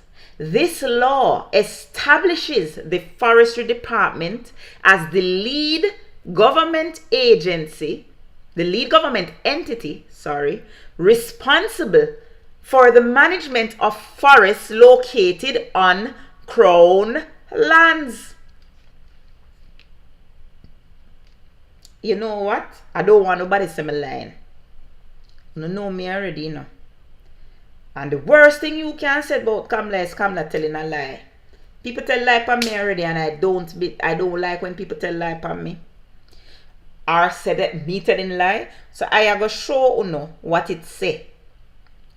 right? I am going to show you what it says because I don't want a soul accuse me of telling lie. Say it's not so it say. Right? So I'm going to show you what it says. Because, thank you, Black Widow, thank you. Because it says,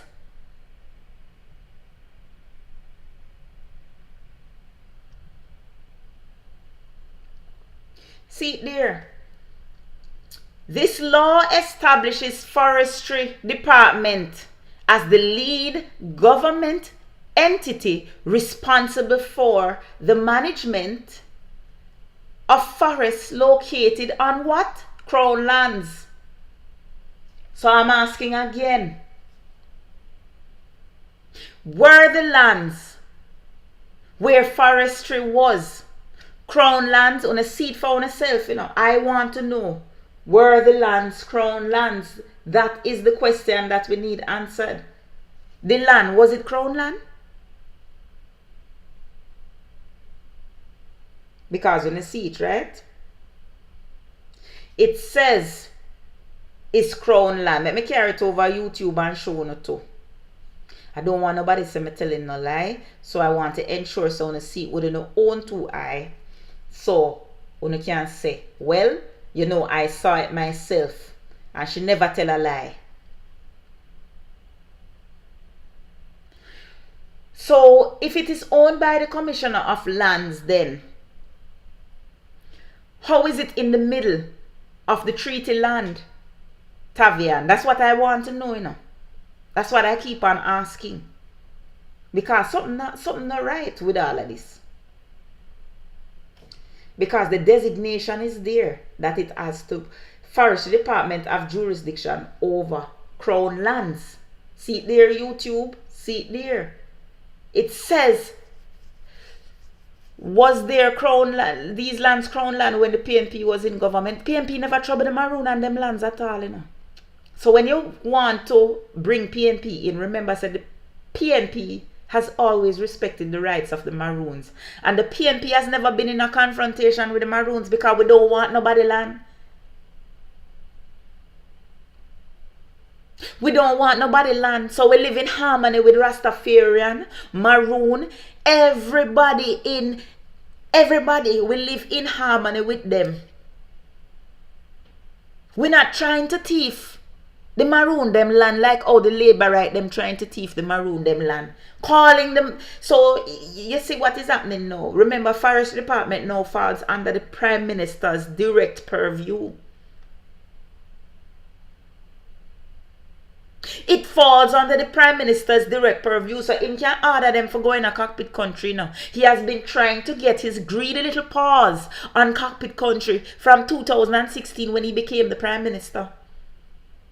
Within the same year, he started a war with the Maroons of Akampa.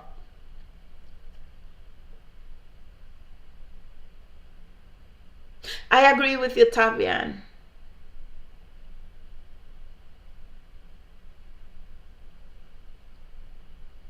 Ranking, this is what they're saying. It was illegally harvested. This is what the Forestry Department says. So this is what we're trying to understand. Who harvested the lumber? We know it's not the Maroons because they were protesting the harvesting of the lumber.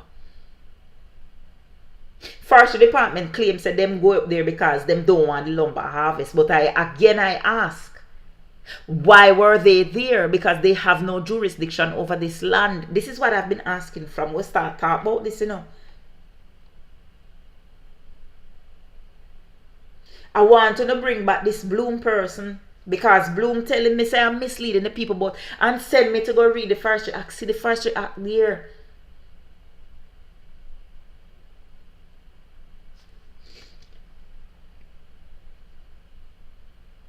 Now, Jamaica was a colony of the British until when? When did Jamaica gain independence? Moderator, why you Black Widow? What Black Widow do? Black Widow just give me a whole heap of... Moderator unfriendly. You kinda trigger happy, you know. What Black Widow do? You sure Black Widow wasn't arguing with somebody on my behalf? Be careful, you know. Man, you're blocking the wrong people.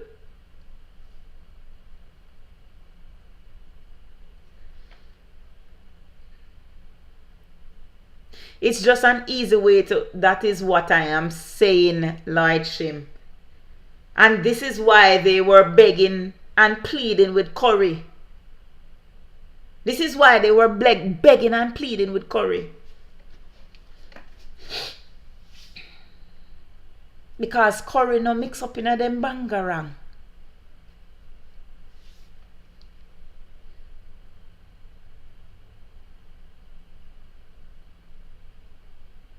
Let us take a look at the Maroon Treaty.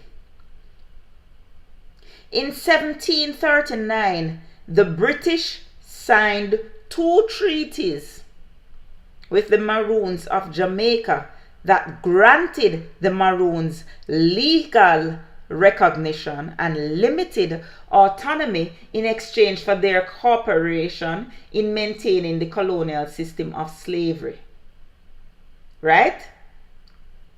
So in 1739, the British signed the 2 treaties. So you have Kodjo's Maroons and you have the Windward Maroons. So Kodjo's Maroon was in the cockpit country and they received, listen to this now, you know, they received 1,500 acres of land between Trelawney Town and Accompong, as well as political autonomy and economic freedom. This is not anything where Curry posts or Jamaica posts, right?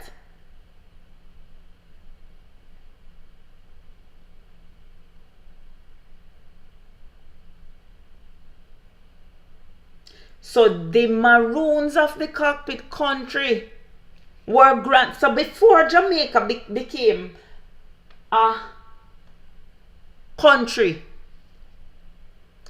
don't tell me what to stop quoting Paul Distance. I am reading the Maroon Treaty Act, which supersedes everything that you can talk about. You hear what it says? In 1739, the British signed 2 treaties. So really and truly, the Maroons were their own little country before Jamaica even existed. Because what it says? These Maroons received, this is led, the Kodjo's Maroons led by Kodjo in the cockpit country. These Maroons received 1,500 acres of land between Trelawney Town and Accompong, as well as political autonomy and economic freedom. So if the British gave the Maroons their own autonomy before it granted independence to Jamaica, what leg does the government of Jamaica have to stand on? Because technically the Maroons have independence before Jamaica became independent. Think about it. Based on the language of the treaty, the Maroons gained independence from 1739. Political autonomy. That's what it says. It says political and economic autonomy. That's what it says right here. But that is exactly it, and the British gave them this designation. So for Andrew Holness and his puppets, his termites, to argue with this, them need to go King Charles, go argue with King Charles and allow them maroon them. Because it's right here in the treaty. I'm reading the treaty.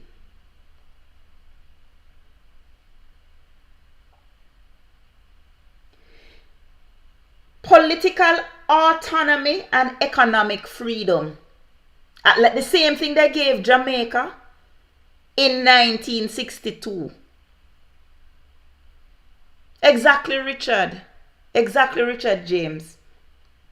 Almost a century before slavery was abolished, the Maroons were free and given their lands. So this is what I'm saying now. If in 1739 the Maroons gained independence, who is the government of Jamaica to encroach on them? And I don't, reading this, I don't think comrade, I keep calling the poor man a comrade, and the man is not a comrade, The man is his own sovereign person. Him don't need to identify with PNP or JLP because him is his own sovereign. But what he needs to do is go directly to the British. He needs to go directly to the British. And if I were in his position, that's what I would do.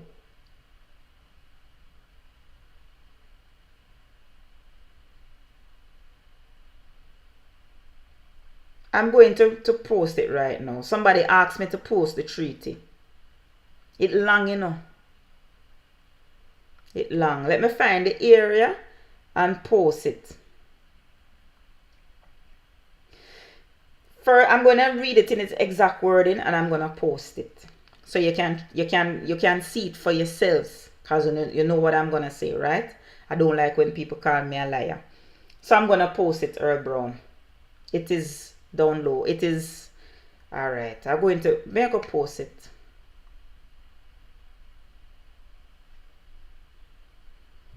I don't like when people say me lie. But there are a lot of people who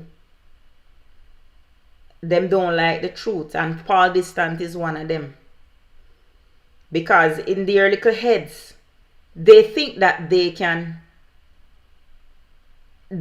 get away with these things. It's like an independent entity. For instance, the Vatican is literally a state within a state, You know that, right?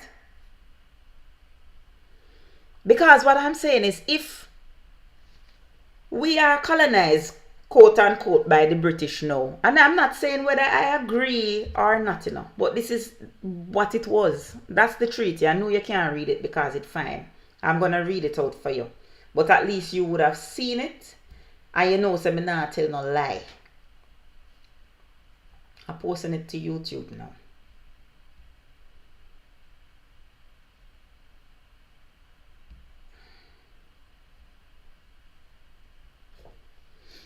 It's fine. So I'm not going to be able to read it, but me I go read it.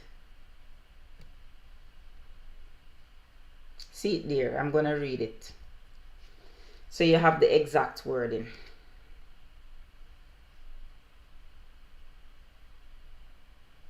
Firstly, so it starts off with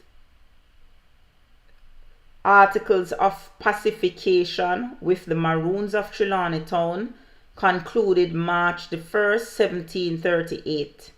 In the and the glasses him fag up.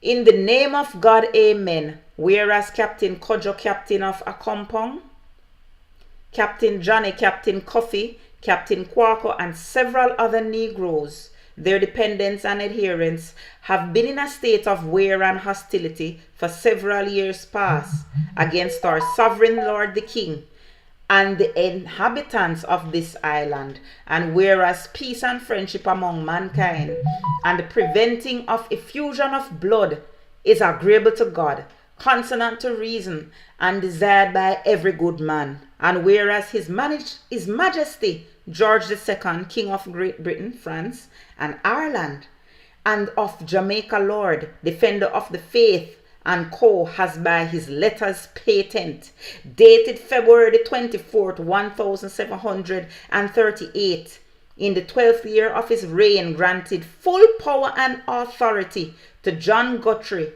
and Francis Sadler Esquires to negotiate and finally conclude a treaty of peace and friendship with the aforesaid Captain Kojo and the rest of his captains, adherents, and others his men. They mutually, sincerely, and amicably have agreed to the following articles. First, that all hostilities shall cease on both sides forever. Secondly, that the said Captain Kojo, the rest of his captains and adherents and men shall, listen to this now, I'm not making this up, shall forever hereafter in a perfect state of freedom and liberty, excepting those who have been taken by them or fled to them within 2 years last past, if such are willing to return to their said masters and owners, with full pardon and indemnity from their said masters or owners for what is past, provided always that if they are not willing to return, they shall remain in subjection to Captain Kojo and in friendship with us, according to the form and tenure of this treaty. Thirdly, that they shall enjoy and possess for themselves and posterity forever, listen to this, all the lands situate and lying between Trelawney Town and the cockpits, to the amount of 1,500 acres, bearing northwest from said Trelawney Town. I hope you're listening.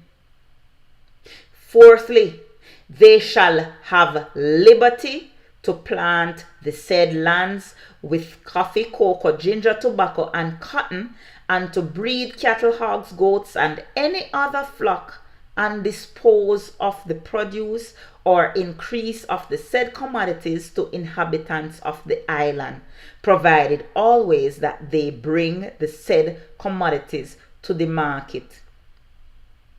They shall apply first to customs or any other magistrate of the respective parishes where they expose their goods to sale for a license to vend the same. So the Maroons needed a license to sell in the markets.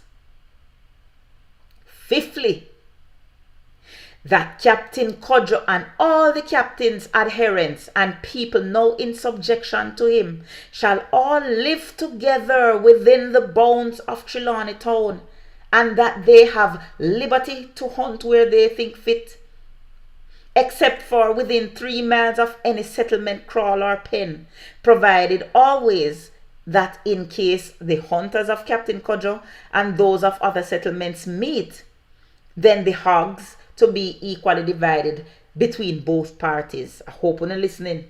Sixthly, that the said Captain Kojo and his successors do use their best endeavors to take, kill, suppress, or destroy either by themselves or jointly with any other number of men commanded on the service by his excellent the governor, all rebels wherever they be throughout this island, unless they submit to the same terms of accommodation granted to Captain Kojo. So what he's saying, that Kojo had the right to do whatever he wanted to runaway slaves, whether him want them to join him or him want them to give them back. Remember now, labor rights have been pushing this narrative that the Maroons sold out the slaves. But that is not true. The Maroons, if you listen to the word in the treaty, you realize that the Maroons rescued whole heap of slaves, and it was up to the Maroon discretion what to do with runaway slave. I hope you're listening. I hope you're listening, because this is how you get educated. I am going to post this on my blog, so I want to have access to it. Brat, I don't know what them carrying belly over, but the thing is we have access to these things. And before we listen to any labor right, we need to read for ourselves. Seventhly, that in case this island be invaded by any foreign enemy, The said Captain Cudjoe and his successors hereinafter named or to be appointed shall then, upon notice given, immediately repair to any place the governor for the time being shall appoint. So basically this one is saying that Cudjoe would fight with the English, the British, against any invaders. Eighthly, that, listen to this now. Eighthly, that if any white man shall do any manner of injury to Captain Cudjoe, his successor, or any his successor. This is the most important one. I'm gonna listen carefully, because remember now, Andrew Holness is the successor of the white man according to British law. Because when Jamaica became independent, Andrew Holness being the, even though it went through many people before him now have the position, him and the Governor General. Think about it. The Governor General and the Prime Ministers are successors. So listen to this now. Eighthly, that if any white man shall do any manner of injury to Captain Cudjoe, his successor, or any of his or their people, they shall apply to any commanding officer or magistrate for justice. Right? And vice versa. Ninthly, if hereinafter any of the slaves run away, they shall be immediately sent back to the chief magistrate if they land on Cudjoe's land.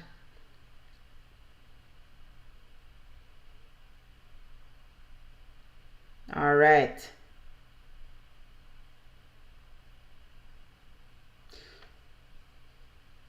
Listen to this now.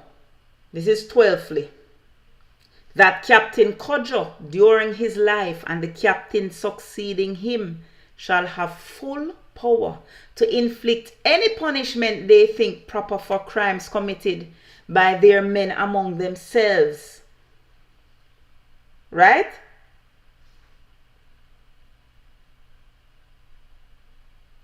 Thirteenth, that Captain Cudjoe and his people shall cut clear and keep open large and convenient roads from Trelawnny town to Westmoreland and St. James, and if possible to St. Elizabeth. So them say open it up.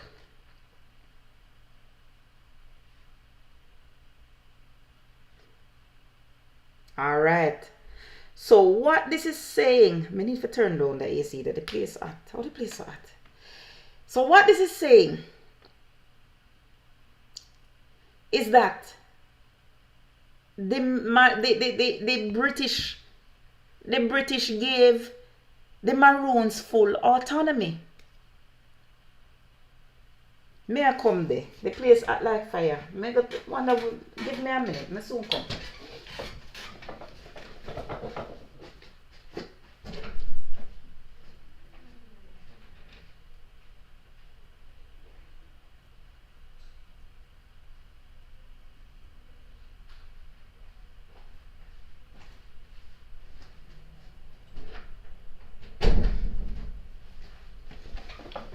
One of the best inventions is central ear.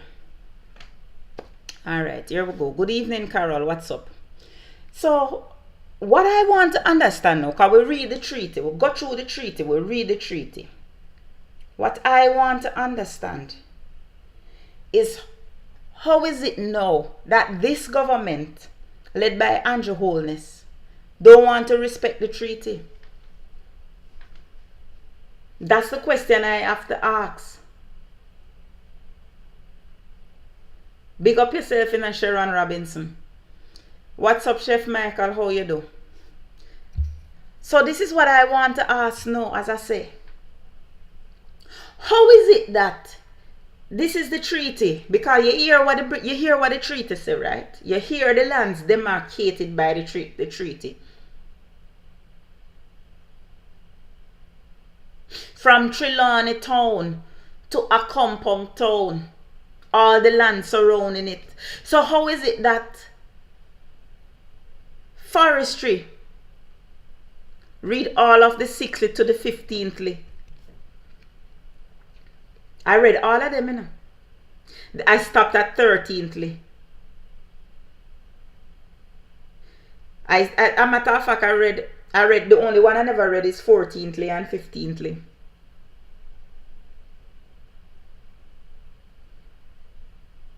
Nardi says he sent the video on Instagram explaining the reason why Forest Department has rights on Maroon land.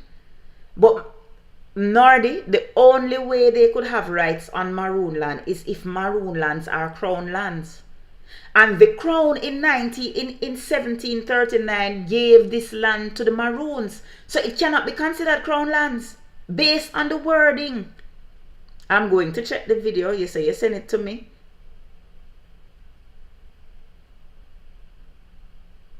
On Instagram, I don't see it. Or you send it on TikTok or Instagram. If you send it on TikTok, I can't see now. Curry's video.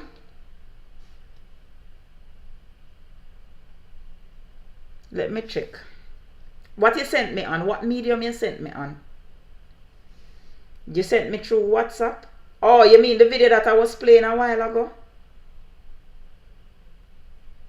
As I explained, I want no accountability behind the source of this mahogany, right? Which we're listening trying to come to an understanding.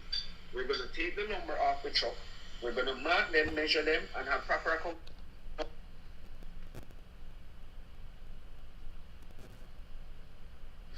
We have an issue because then the people are adamant that this lumber is leaving the hill until we. Okay. I am looking for. You say you sent me on Instagram. I'm on my Instagram right now. You sent me an Instagram message. You probably come through as a request. There are lines of demarcation. When you send me, come in and see no message from you, no boss man. I see no message from you.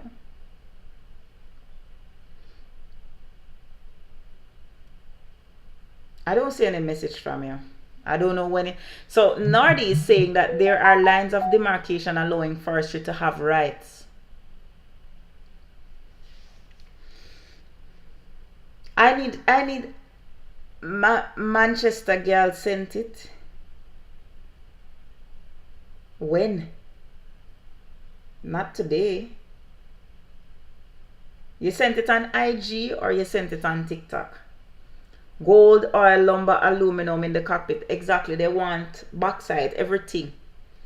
Everything they want out of the cockpit country. That's the bottom line. They want to mine it out. They want to mine it out. But let me tell you something.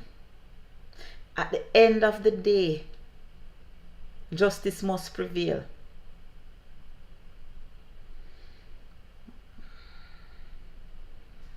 In a way, comrades.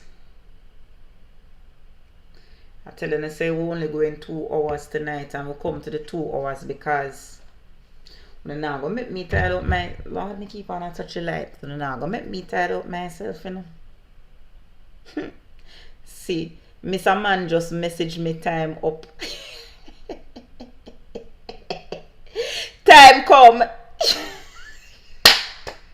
Me just see a message on top of the phone. Time up. Earl Brown, Kamla, here is a question to you. We all know that all those land belong to the Maroon. Here's a question. Are the Maroon land sovereign? But that is what the treaty say. What does independent mean, Earl? The wording of the treaty is very, very clear, you know. The wording of the treaty is very, very clear. And this is what you have to understand. The wording is very clear.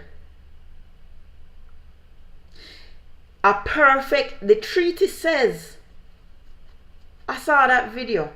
The treaty says a perfect state of freedom and liberty. A perfect state of freedom and liberty. What I want you to do is compare the Articles of Independence to this treaty. And probably what we can do is compare it next. These are things that we need to explore. What foolishness are you saying? Nowhere in the treaty explains giving ownership of the land or autonomy. Did you read the part about the treaty? I am reading the treaty now. I read the treaty word for word. Master Jam, I read the treaty word for word. I read it word for word. A perfect state of freedom and liberty.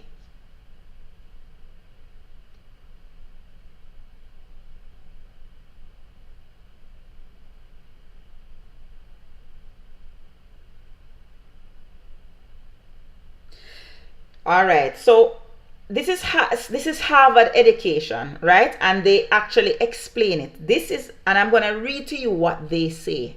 And this is from the Harvard website. I want you to listen clearly.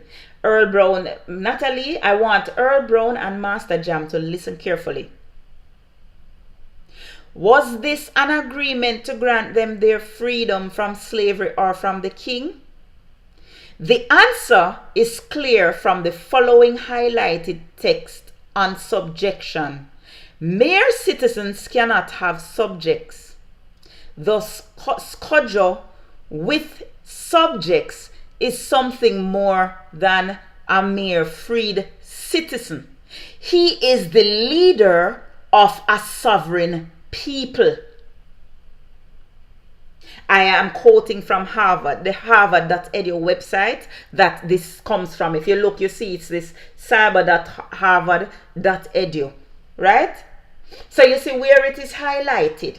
If you look and you see where it is highlighted, that's what I'm quoting, the highlight, right?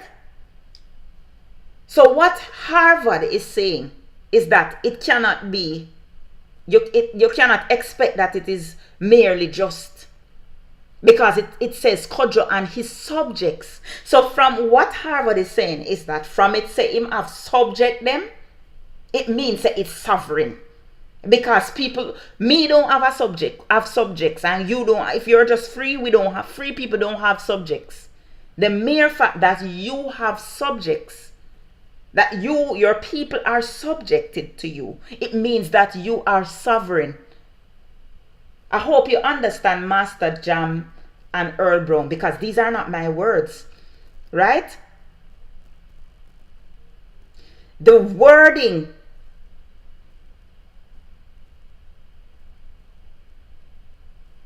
sovereignty, no, that's not what Harvard is saying. And you're not arguing with me, no, you're arguing with Harvard, right? Harvard says that they are sovereign. Sovereign in the context of land ownership is something totally different from people have, just ordinary people being sovereign to themselves. The mere fact that the treaty recognizes Rena, sovereign means free and independent. That simply means that Captain Kodjo and his people are free and independent. It literally says this in the treaty. It literally says it in the treaty. So people trying to change, thank you class prefect, people trying to change the definition of what sovereign means. It means autonomous, thank you Reno. It means autonomous, it means free, it means independent. I'm reading, how you mean I'm confused? If I'm confusing you, Paul, you spell your Paul backwards, that means you have a problem understanding, because I am reading the treaty. So somebody's calling me a liar. I'm reading the treaty. You can go read it yourself, you know. Reagan MC.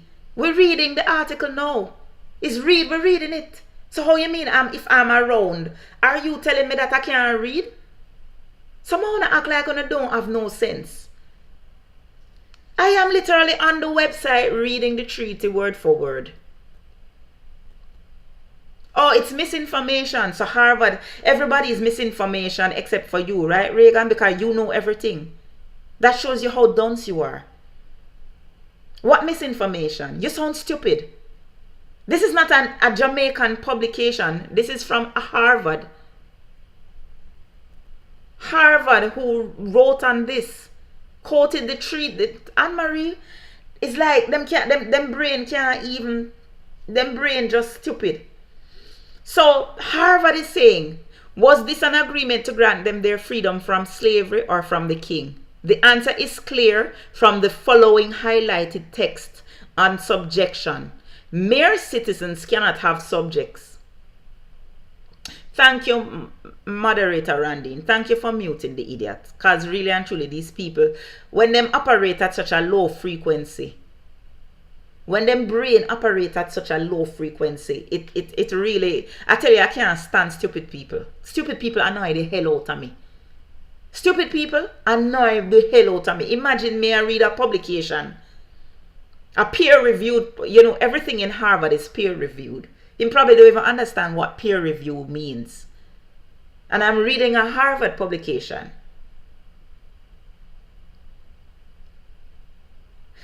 The thing about it is Andrew Owen is stupid and them following him. So that means that them stupid too. It's one bunch of retarded people, you know. Maybe better man in TikTok lock off me something here because I said it. Anyway, the bottom line is the wording of this thing is very clear. It is very clear. And if Chief Curry decides to take it to the next level, he can bring in international peacekeepers. He can go to the, you see what is happening with Taiwan and China? China with them one policy, them one China policy, and Taiwan say no, we're independent. It's something similar.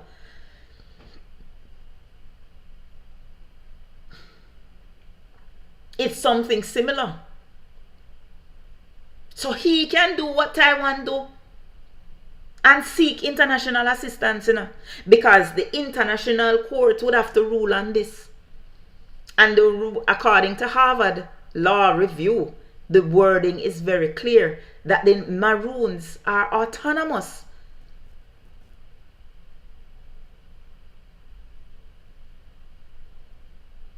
Exactly, Natalie, and that is why I want Nordy, exactly, and this is why I'm trying to say, I want to see the letters of the Articles of Independence that we signed, Jamaica, because I want to see if it says that the Maroons no longer have the, if that, whatever it is that gave us our independence, whichever document gave us our independence, say, listen, the Maroon Treaty is foolishness. Then Curry wouldn't have no talk. But if it does not expressly say that, if it does not expressly say that, listen,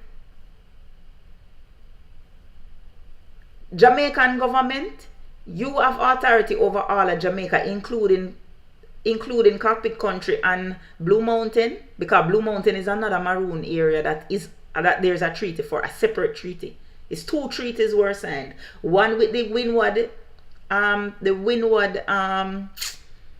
Maroons and one with the Leeward Maroons. Two different set of maroon, two different treaty. So I am saying no. If the Articles of Independence, whatever document gave us independence, never said, listen to me, no.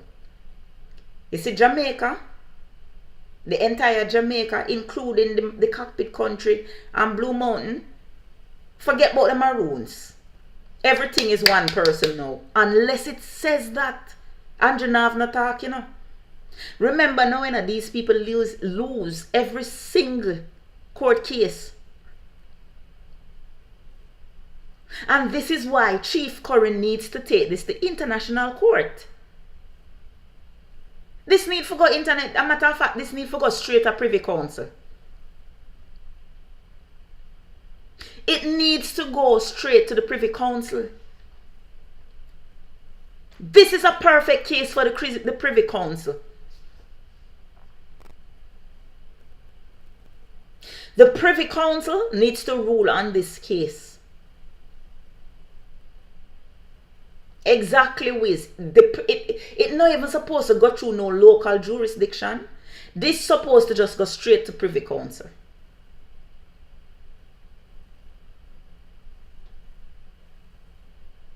And you know he can, because he can get the help from the international community, you know. If it's a money issue or whatever the issue, I don't know what the issue is. But him just needs some legal guidance, because this is a Privy Council case. This bigger than Jamaica jurisdiction. Try remember, say, the king just tell Andrew say him have to pay. Him have to pay cartel a bag of money, you know. So Andrew going on like say him know anything and him independent and this and that. The king just tell him say him have to pay cartel a bag of money. And him have to do it.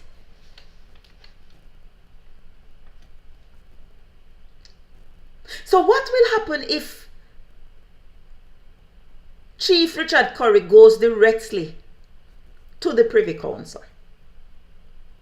And there are lawyers that are good at this, like Bert Samuels. And I think that Chief Curry, I would hope that he has some form of contact with Bert Samuels or some of these other attorneys who good with these things. And go to the international, the people who, the agencies, the international agencies that look out for the rights of indigenous people. Remember, Andrew Holness lose every single court case. Him government lose every single court case. Every last one, down to the dreadlocks girl here. Everyone, him don't win one court case yet. The government of Jamaica has not won one court case since Andrew Holness is the Prime Minister. Them lose everything. Him need to take it to the United Nations. Him need to take it to all of those agencies that look out for the rights of indigenous people. And he needs to take it to the Privy Council. That is the first step him need to make. How do we go to the Privy Council? Because this treaty was signed before Jamaica became independent.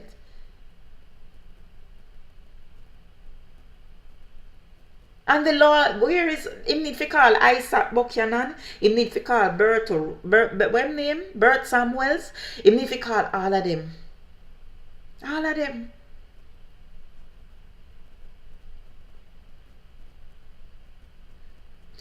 So class prefect is saying that in the same incident, Forestry Department acknowledged that a compound town is a different jurisdiction. So I am here confused. When did they do this, class prefect? Because I never saw them doing that. Thank you. Thank you, Kemoy. I am very confused now. Only carry me up to the 50,000 on TikTok before I go to bed. I am confused, class prefect. Where did they say this? In what in the incident they actually said this? Yes, Pastor Ricky, the Prime Minister does not give two hoots about the human rights of anybody at all.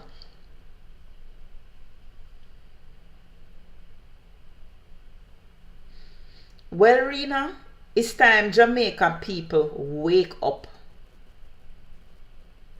Right? Jamaican people need to wake up. Jamaican people need to wake up. But I am happy, so we have the receipts. We have the receipts because it is very clear. And I am glad that Harvard has broken it down. So those of us who have no legal training, we can understand what Harvard is saying. And boy, I prefer to listen to Harvard than labor rights, you know. Them break down everything. A treaty for peace and friendship. So Harvard is saying, by virtue of describing the document as a treaty, the British government is treating the Maroons as if they were a sovereign nation. This is from this. And this again is from Harvard Education. So who are going to argue with them? The word treaty connotates that this, I think, is who was saying it before. Was it you, Rena? Or was it you, Natalie? or was it you, Nardi? One of you were saying that the mere fact that they call it a treaty means that they treat them as a sovereign nation. So sure. Here we go. Was this an agreement? Where we gone to? A treaty for peace and friendship. That's what they called it. A treaty for peace and friendship. I was reading something.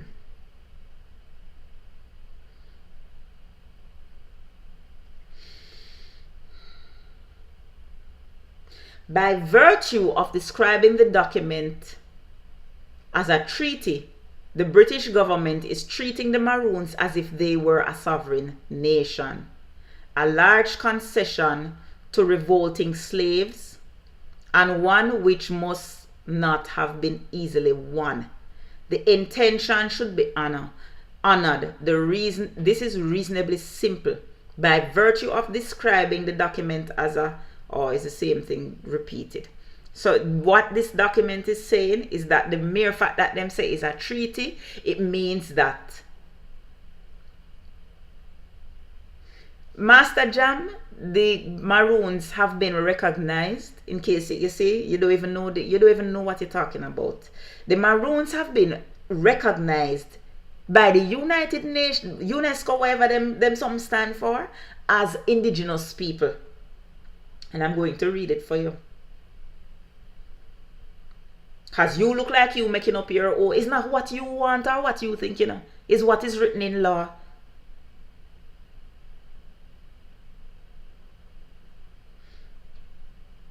So you can say anything what you want to say.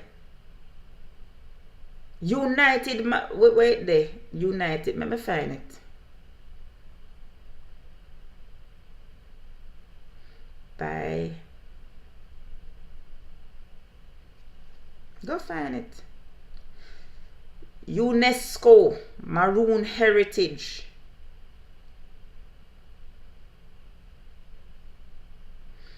So UNESCO has recognized the Moortown Maroons and the Accompong Town Maroons, right?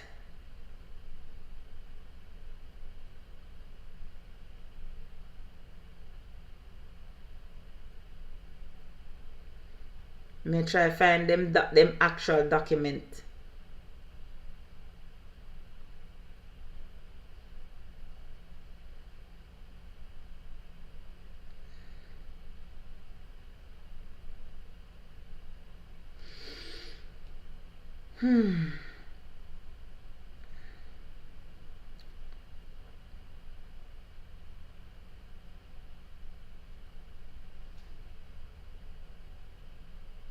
I go find it. Come and read it already. I've read it on my live already.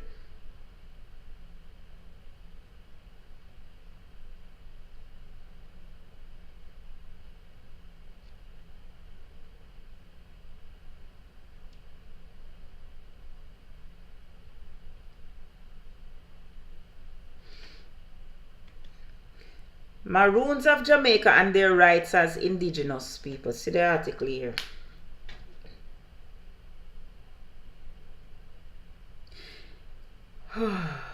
Indigenous people said to number between 350 and 500 millions in up to 90 countries are defined as descendants of the first arrivals or earlier surviving occupants of a land. Today they occupy perhaps as much as 22% of global land area and comprise some of 5,000 distinct cultural groups speaking 4,000 of the world's 7,000 languages. According, I hope this Master Jam person, Master Jam, make sure you come to the front of the class. Come sit down right in the front of the middle. Let me read this for you now. I want you to hear. And I'm quoting now. I'm quoting it from the UNESCO's website. According to the World Directory of Minorities and Indigenous Peoples, the Maroons of Jamaica are indigenous peoples. Under the heading Jamaica and subheading Maroons, the WDMIP states the largest early single exodus of Africans away from slavery came when the British invaded Jamaica in 1655 and expelled the Spanish. Where is this person, Master Jam? Master Jam, oh, me nah say it, see you. Where are you, Master Jam? You're supposed to be in the front of the class, you know. Come sit down right side of class, prefect. A large number of Africans escaped into the hills and mountains and linked with the indigenous Taino, thereby laying the foundations for the formation of Maroon settlement. UNESCO says that the Maroons are descendants of the Tainos interbred with the first set of runaway slaves. And this is why they are considered indigenous. Me never say so. And them say so. So unless you want to argue with them, don't argue with me. This is why the Maroons are classified as indigenous people, because they are direct descendants of who? The Tainos, who mix and interbreed with the runaway slaves, the slaves that were first brought here by the Spanish. Indeed, Maroon is said to derive from Cimarron itself, based on an Arawakan Taino word, Samara, meaning arrow, signifying the ongoing action of fight or flight of an arrow. Gabriel Rocha analogizes the Taino meaning of Simara to the intentionality of enslaved or colonized people extricating themselves from conditions of oppression.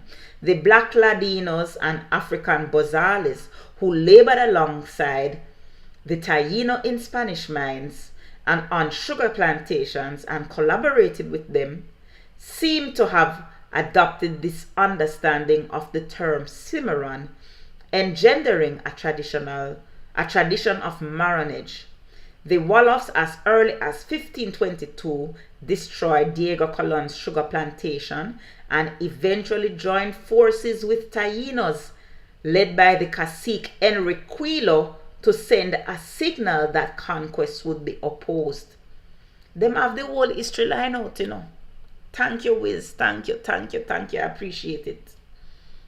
Them have a whole. So me no want nobody come here come argue with me. Cause me you see me telling you something. You see when me there at school, me take my book. Me read whole heap. Everything me used to sit down in the library and read. When me used to go to school, you know, we never have internet. And we have to go down at Tamredcam, go to the library and looking at the big encyclopedia them. Unless me go there my granny yard. My granny did have the Britannica encyclopedia them. Me love read. That's why I'm bright. I was a government scholar. Me is a bright girl. Me like read. So I don't want nobody come and tell me anything because Kamla is going to read it up. Well, Master Jam, you look like you just missed the entire thing. So who are the Tainos, Master Jam? Because it's like it fly right over your head. Everything I just read from the UNESCO site flew right over your head. So let me break it down for you, Master Jam, because I put you to sit down in the front of the class and you're still not understanding the concept. The Tainos and the African slaves, they had sex. The African slave them breed off the Taino them, and I saw the Maroon them born. You understand that now? I break it down for you in a plain enough way so you can understand it now. The first people to come to Jamaica, to colonize Jamaica, were Spanish. And Spanish had their own slaves, their own black slaves from Africa. And when the British people come and fight the Spanish for Jamaica, the Spanish people release them slaves. And for them Spanish slaves run go up in the hills and breed off the Taino them. And I succumb the maroon them born. It plain enough for your Master Jam. Because you see, you are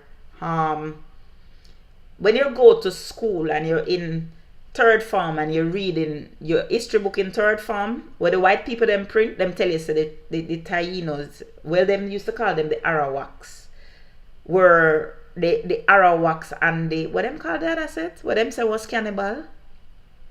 We eat off the them say what? I can't even remember what them call them.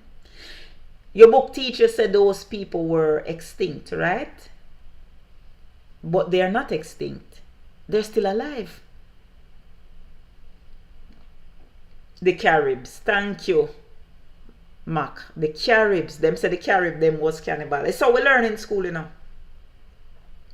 We learn, say, you have the Arawak and the Carib, and the Carib them used to eat the Arawak them. It's so them teach we in school. You know, remember? When we were there primary school and prep school and them tell we say the Carib eat the Arawak. Them not tell you say it's Christopher Columbus man them kill the people them, you know. Them tell you say the Carib eat them. And we did believe it. And then when we get little older now, them tell we say, oh, the Spanish people them kill them off and make them extinct. Christopher Columbus. But not never go so. The Tainos were never extinct. The Tainos, as we later learned they were called, have sex with the African slave them. Yeah, man, on the top of the screen for me. They had sex with the African people them. And have baby for the African man them, the big bamboo them. Imagine the Taino woman them see the big bamboo them. And that is how the maroon them. Hey, when you grow up you hear about the maroon here. And how you have maroon cheap. How them have, when how proud people are when them have them like a maroon heritage. Because the maroon them look different from the rest of we, you know. And I never used to hear that or wonder why is it that the maroon look different. Them hair thick and long. And for them darkness is a different kind of darkness. Like them complexion, them dark, but them cool. I never used to wonder why. Them something that me used to pray from me a little picnina. Me used to say, but if the only difference between, I'm tell you something, I was a bright little picnina. Because all of them something that used to run through my brain. So I used to think to myself, is it that them run way to the hills and the hills change them? Because all of we come from Africa, all of we supposed to look the same. So how is it that the maroon them look different from we? Are them something that used to run through my head? Me come from the maroon lineage too in a Nevers, but guess what now? Mine water down, cause my mother coolie. So she water me right down. Cause for my father is a direct descendant of the Maroons from Portland. And my mother water me right down. You wanna know see my daughter? You wanna know my daughter? Look at me, who you think my daughter look like? You never wonder why my daughter look like that? My daughter getting maroon, man. You know Sundari? My daughter getting maroon, man. It jump right over me. My mother water me down. And it jump over me and jump in a Sundari. Those of you who know Sundari, she says she get it flush. Come on, boy, them my boys are not dark. But she look just like her grandpa.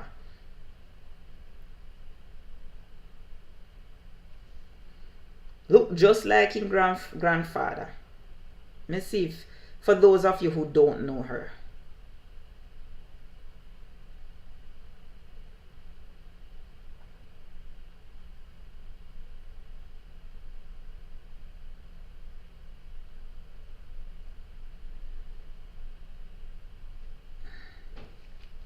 For those of you who don't know my pretty picnic, see her there. Say jump over me and go straight to she. She look just like my father. I hope you can see it, and let me make sure so you can see it. Yes, you can see it now. That's her. But Pastor Ricky, you know her, man, because she ever there torment my soul. She get it flush. She get it clear. You understand? She get the jeans. Me never get it.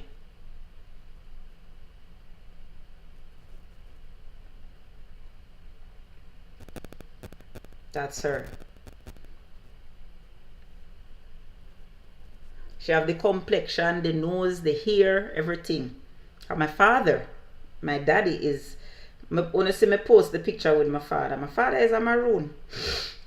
The Portland maroon them. When you hear when Colin Bell was on and I gave you the history where my family is from, deep in the maroon, up in the Moortown maroon them. That's where my father's family is from.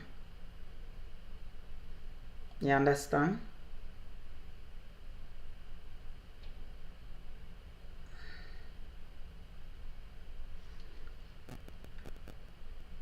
See if you can see it. I know it will show better on YouTube because the green screen isn't green screening. That's me and my daddy. My father is much darker than me. Right? As me say, my mother water me down. My mother water me right. My mother family come from Portland and them have like, my mother is a Swire. So if you're from Portland, Wiz, and you know the Swires with the green eyes, the brown people them with the green eyes, and my mother people them. So she water me down, water me right down. My uncle is George Swire that owns Delta. That's my uncle. If you don't know Delta Supplies, George Swire, that's my uncle. You understand? So I think them originally Scottish. Something like that. I don't know. But me get the water down from my mother family. Let me see if I see a picture of my mother. Marcia. Not for only supposed to know my mother. My mother social media famous before social media was a thing. But jeans are a hell of a thing. Cause it jump, as I say, it jump me. My father's jeans literally jump me. I look like him. But that's all me get. I look like him, sound like my mother, and I am darker than my mother, but much lighter than my father. Much lighter than my father. Father dark, and my daughter get more of his complexion than me, because she's much darker than me. I try to find Marcia. I'm not found to know Marcia, you know. I don't even have to show her, because I don't know her.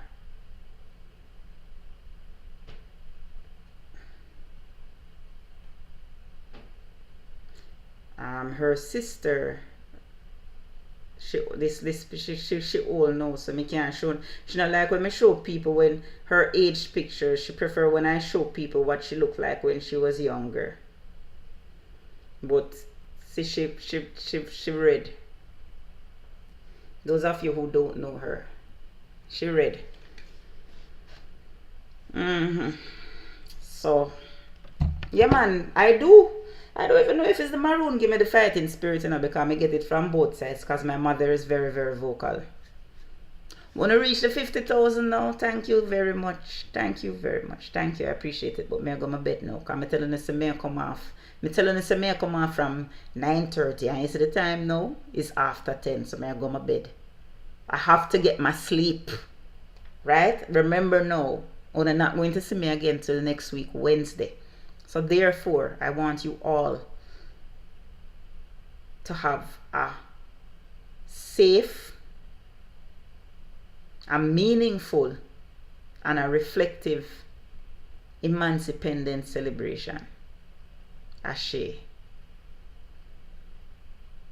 Just use this independence and not even so much the independence, but the emancipation to think about what we're fighting for as Jamaican people. Upton, you go on your ways, you know. when last time I see my grandbaby them? When I see me have grandbabies. My grandbaby is gonna be 3 next month, you know. August 17th, my grandbaby them is 3. So nobody talk to me about picnic. Me tired to tell you say it's carelessness when you have picnic and talk when you have grand picnic. Oh. Oh.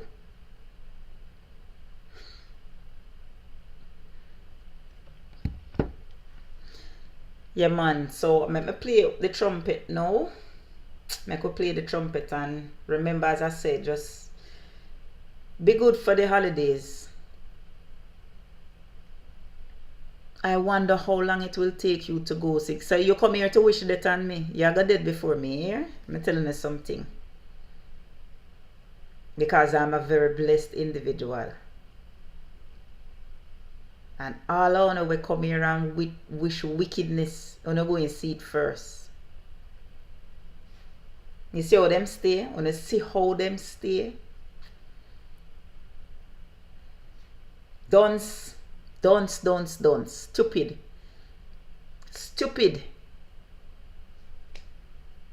Come threaten them, come for threaten them, come. Boy, may I tell you, so them come, them termite, demons. Missy say you kill him, man. You're sharp as a. Me say you're sharp so till. You're sharp.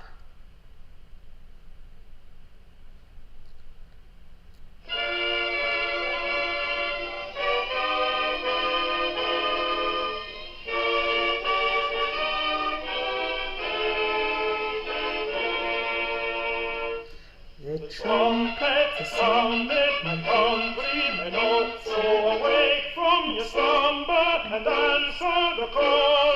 The torch has been lighted, the dawn is at hand. Who joins in the fight?